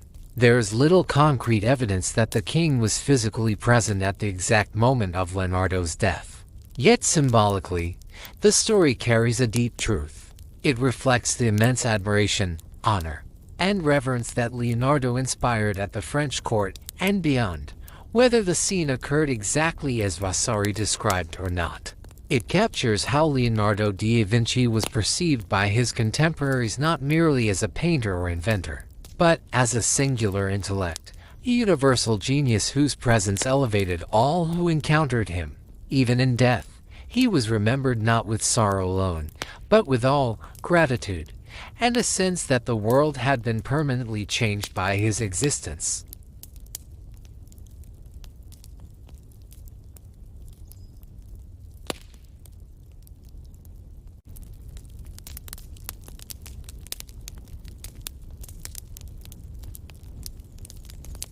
Death and burial. The king mourned Leonardo's passing sincerely, fully aware that he had lost not only an artist, but a mind of rare and immeasurable brilliance. The death of Leonardo da Vinci on May 2, 1519, marked the end of an extraordinary earthly journey, one that had stretched across decades of relentless curiosity, bold inquiry, and quiet genius. Leonardo spent his final days at the Château du Clos, near Amboise, surrounded by a small circle of devoted students and companions. His health had been slowly declining, yet his spirit remained reflective rather than fearful. As death approached, Leonardo seemed to accept it with serenity, viewing life and death as natural phases within the greater order of the universe he had spent a lifetime studying. According to surviving records, Leonardo received the last sacraments of the Church, a gesture that reflected not rigid religious devotion, but a respectful acknowledgement of tradition and the human need for closure. He is said to have expressed regret not for death itself, but for the many ideas he had not yet fully realized or shared with the world. Even in his final moments, his thoughts returned not to himself, but to knowledge, creation, and the unfinished paths of discovery. Leonardo was buried at the Church of Saint Florentin within the grounds of the Château d'Amboise. His funeral was conducted with honor and restraint, attended by those who deeply respected him. Over time, historical upheavals and destruction led to the loss of the original church, and with it, uncertainty regarding the exact resting place of his remains. Today, Leonardo is believed to lie in the chapel of Saint Hubert at Amboise, quiet and fitting place for a man whose life was devoted to contemplation and understanding.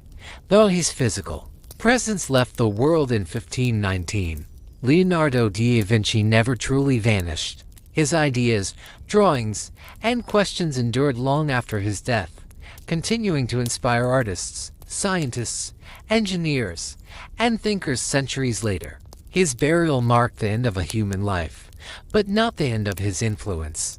In many ways, it was only the beginning of his immortality.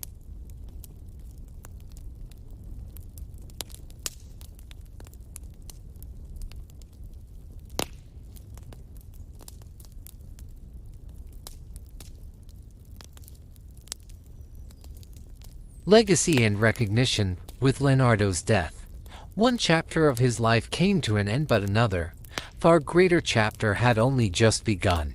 It was the chapter of recognition, of the gradual discovery of his true legacy, which unfolded slowly over the centuries. Much of this was made possible by the devotion and care of his, above all, Francesco Melzi, who became the primary guardian of Leonardo's notebooks, drawings, and scientific manuscripts. Melzi understood the immense value of what Leonardo had left behind. He spent years preserving, organizing, and protecting thousands of pages filled with sketches, observations, and ideas that revealed the extraordinary scope of his master's mind. Thanks to these efforts, Leonardo's notebooks were not lost to time, but survived to astonish future generations. When scholars eventually began to study these writings, the world realized that Leonardo was not only one of the greatest artists in history, but also a visionary scientist, engineer, anatomist, and philosopher whose ideas were centuries ahead of their time. Over time, Leonardo's paintings became icons of world culture. The Mona Lisa transformed into the most famous artwork on earth, while the Last Supper stood as one of the most deeply analyzed and revered images in religious and artistic history. Yet it was his notebooks filled with studies of flight, the human body, water machines, and the cosmos that revealed the true scale of his genius. They showed a mind relentlessly searching for truth, unity, and harmony in all things. The Château du Clos, where Leonardo spent his final years, became a powerful symbol of his wisdom, humanity, and intellectual depth. Today it attracts thousands of visitors from around the world, artists, scientists, dreamers, and curious minds, each seeking to come closer to the spirit of the man who forever changed how humanity understands art, nature, and itself. Leonardo da Vinci's legacy cannot be confined to museums, books, or historical dates. His influence lives in modern science, engineering, medicine, architecture, and creative thought. He embodied the belief that imagination and reason are not opposites, but partners, that art and science are two expressions of the same human desire to understand the universe.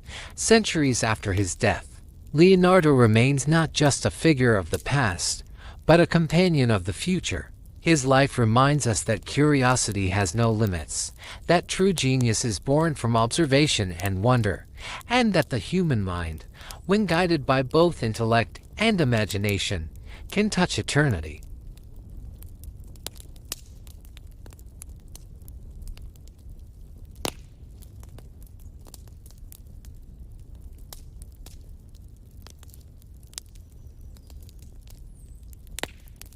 As our journey through the life and mind of Leonardo da Vinci comes to an end, we are left with a quiet sense of wonder.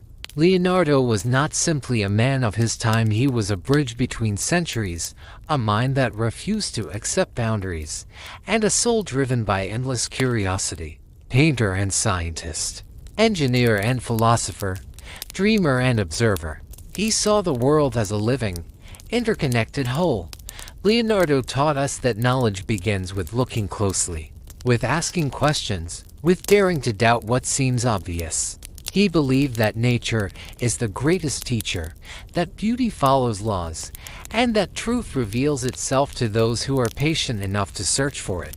His unfinished works, his restless experiments, and his endless notes remind us that the value of a life is not measured only by what is completed, but by the depth of the questions we dare to ask.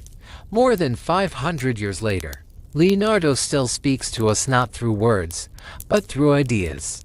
He inspires artists to look deeper, scientists to think more freely, and all of us to remain curious, no matter our age.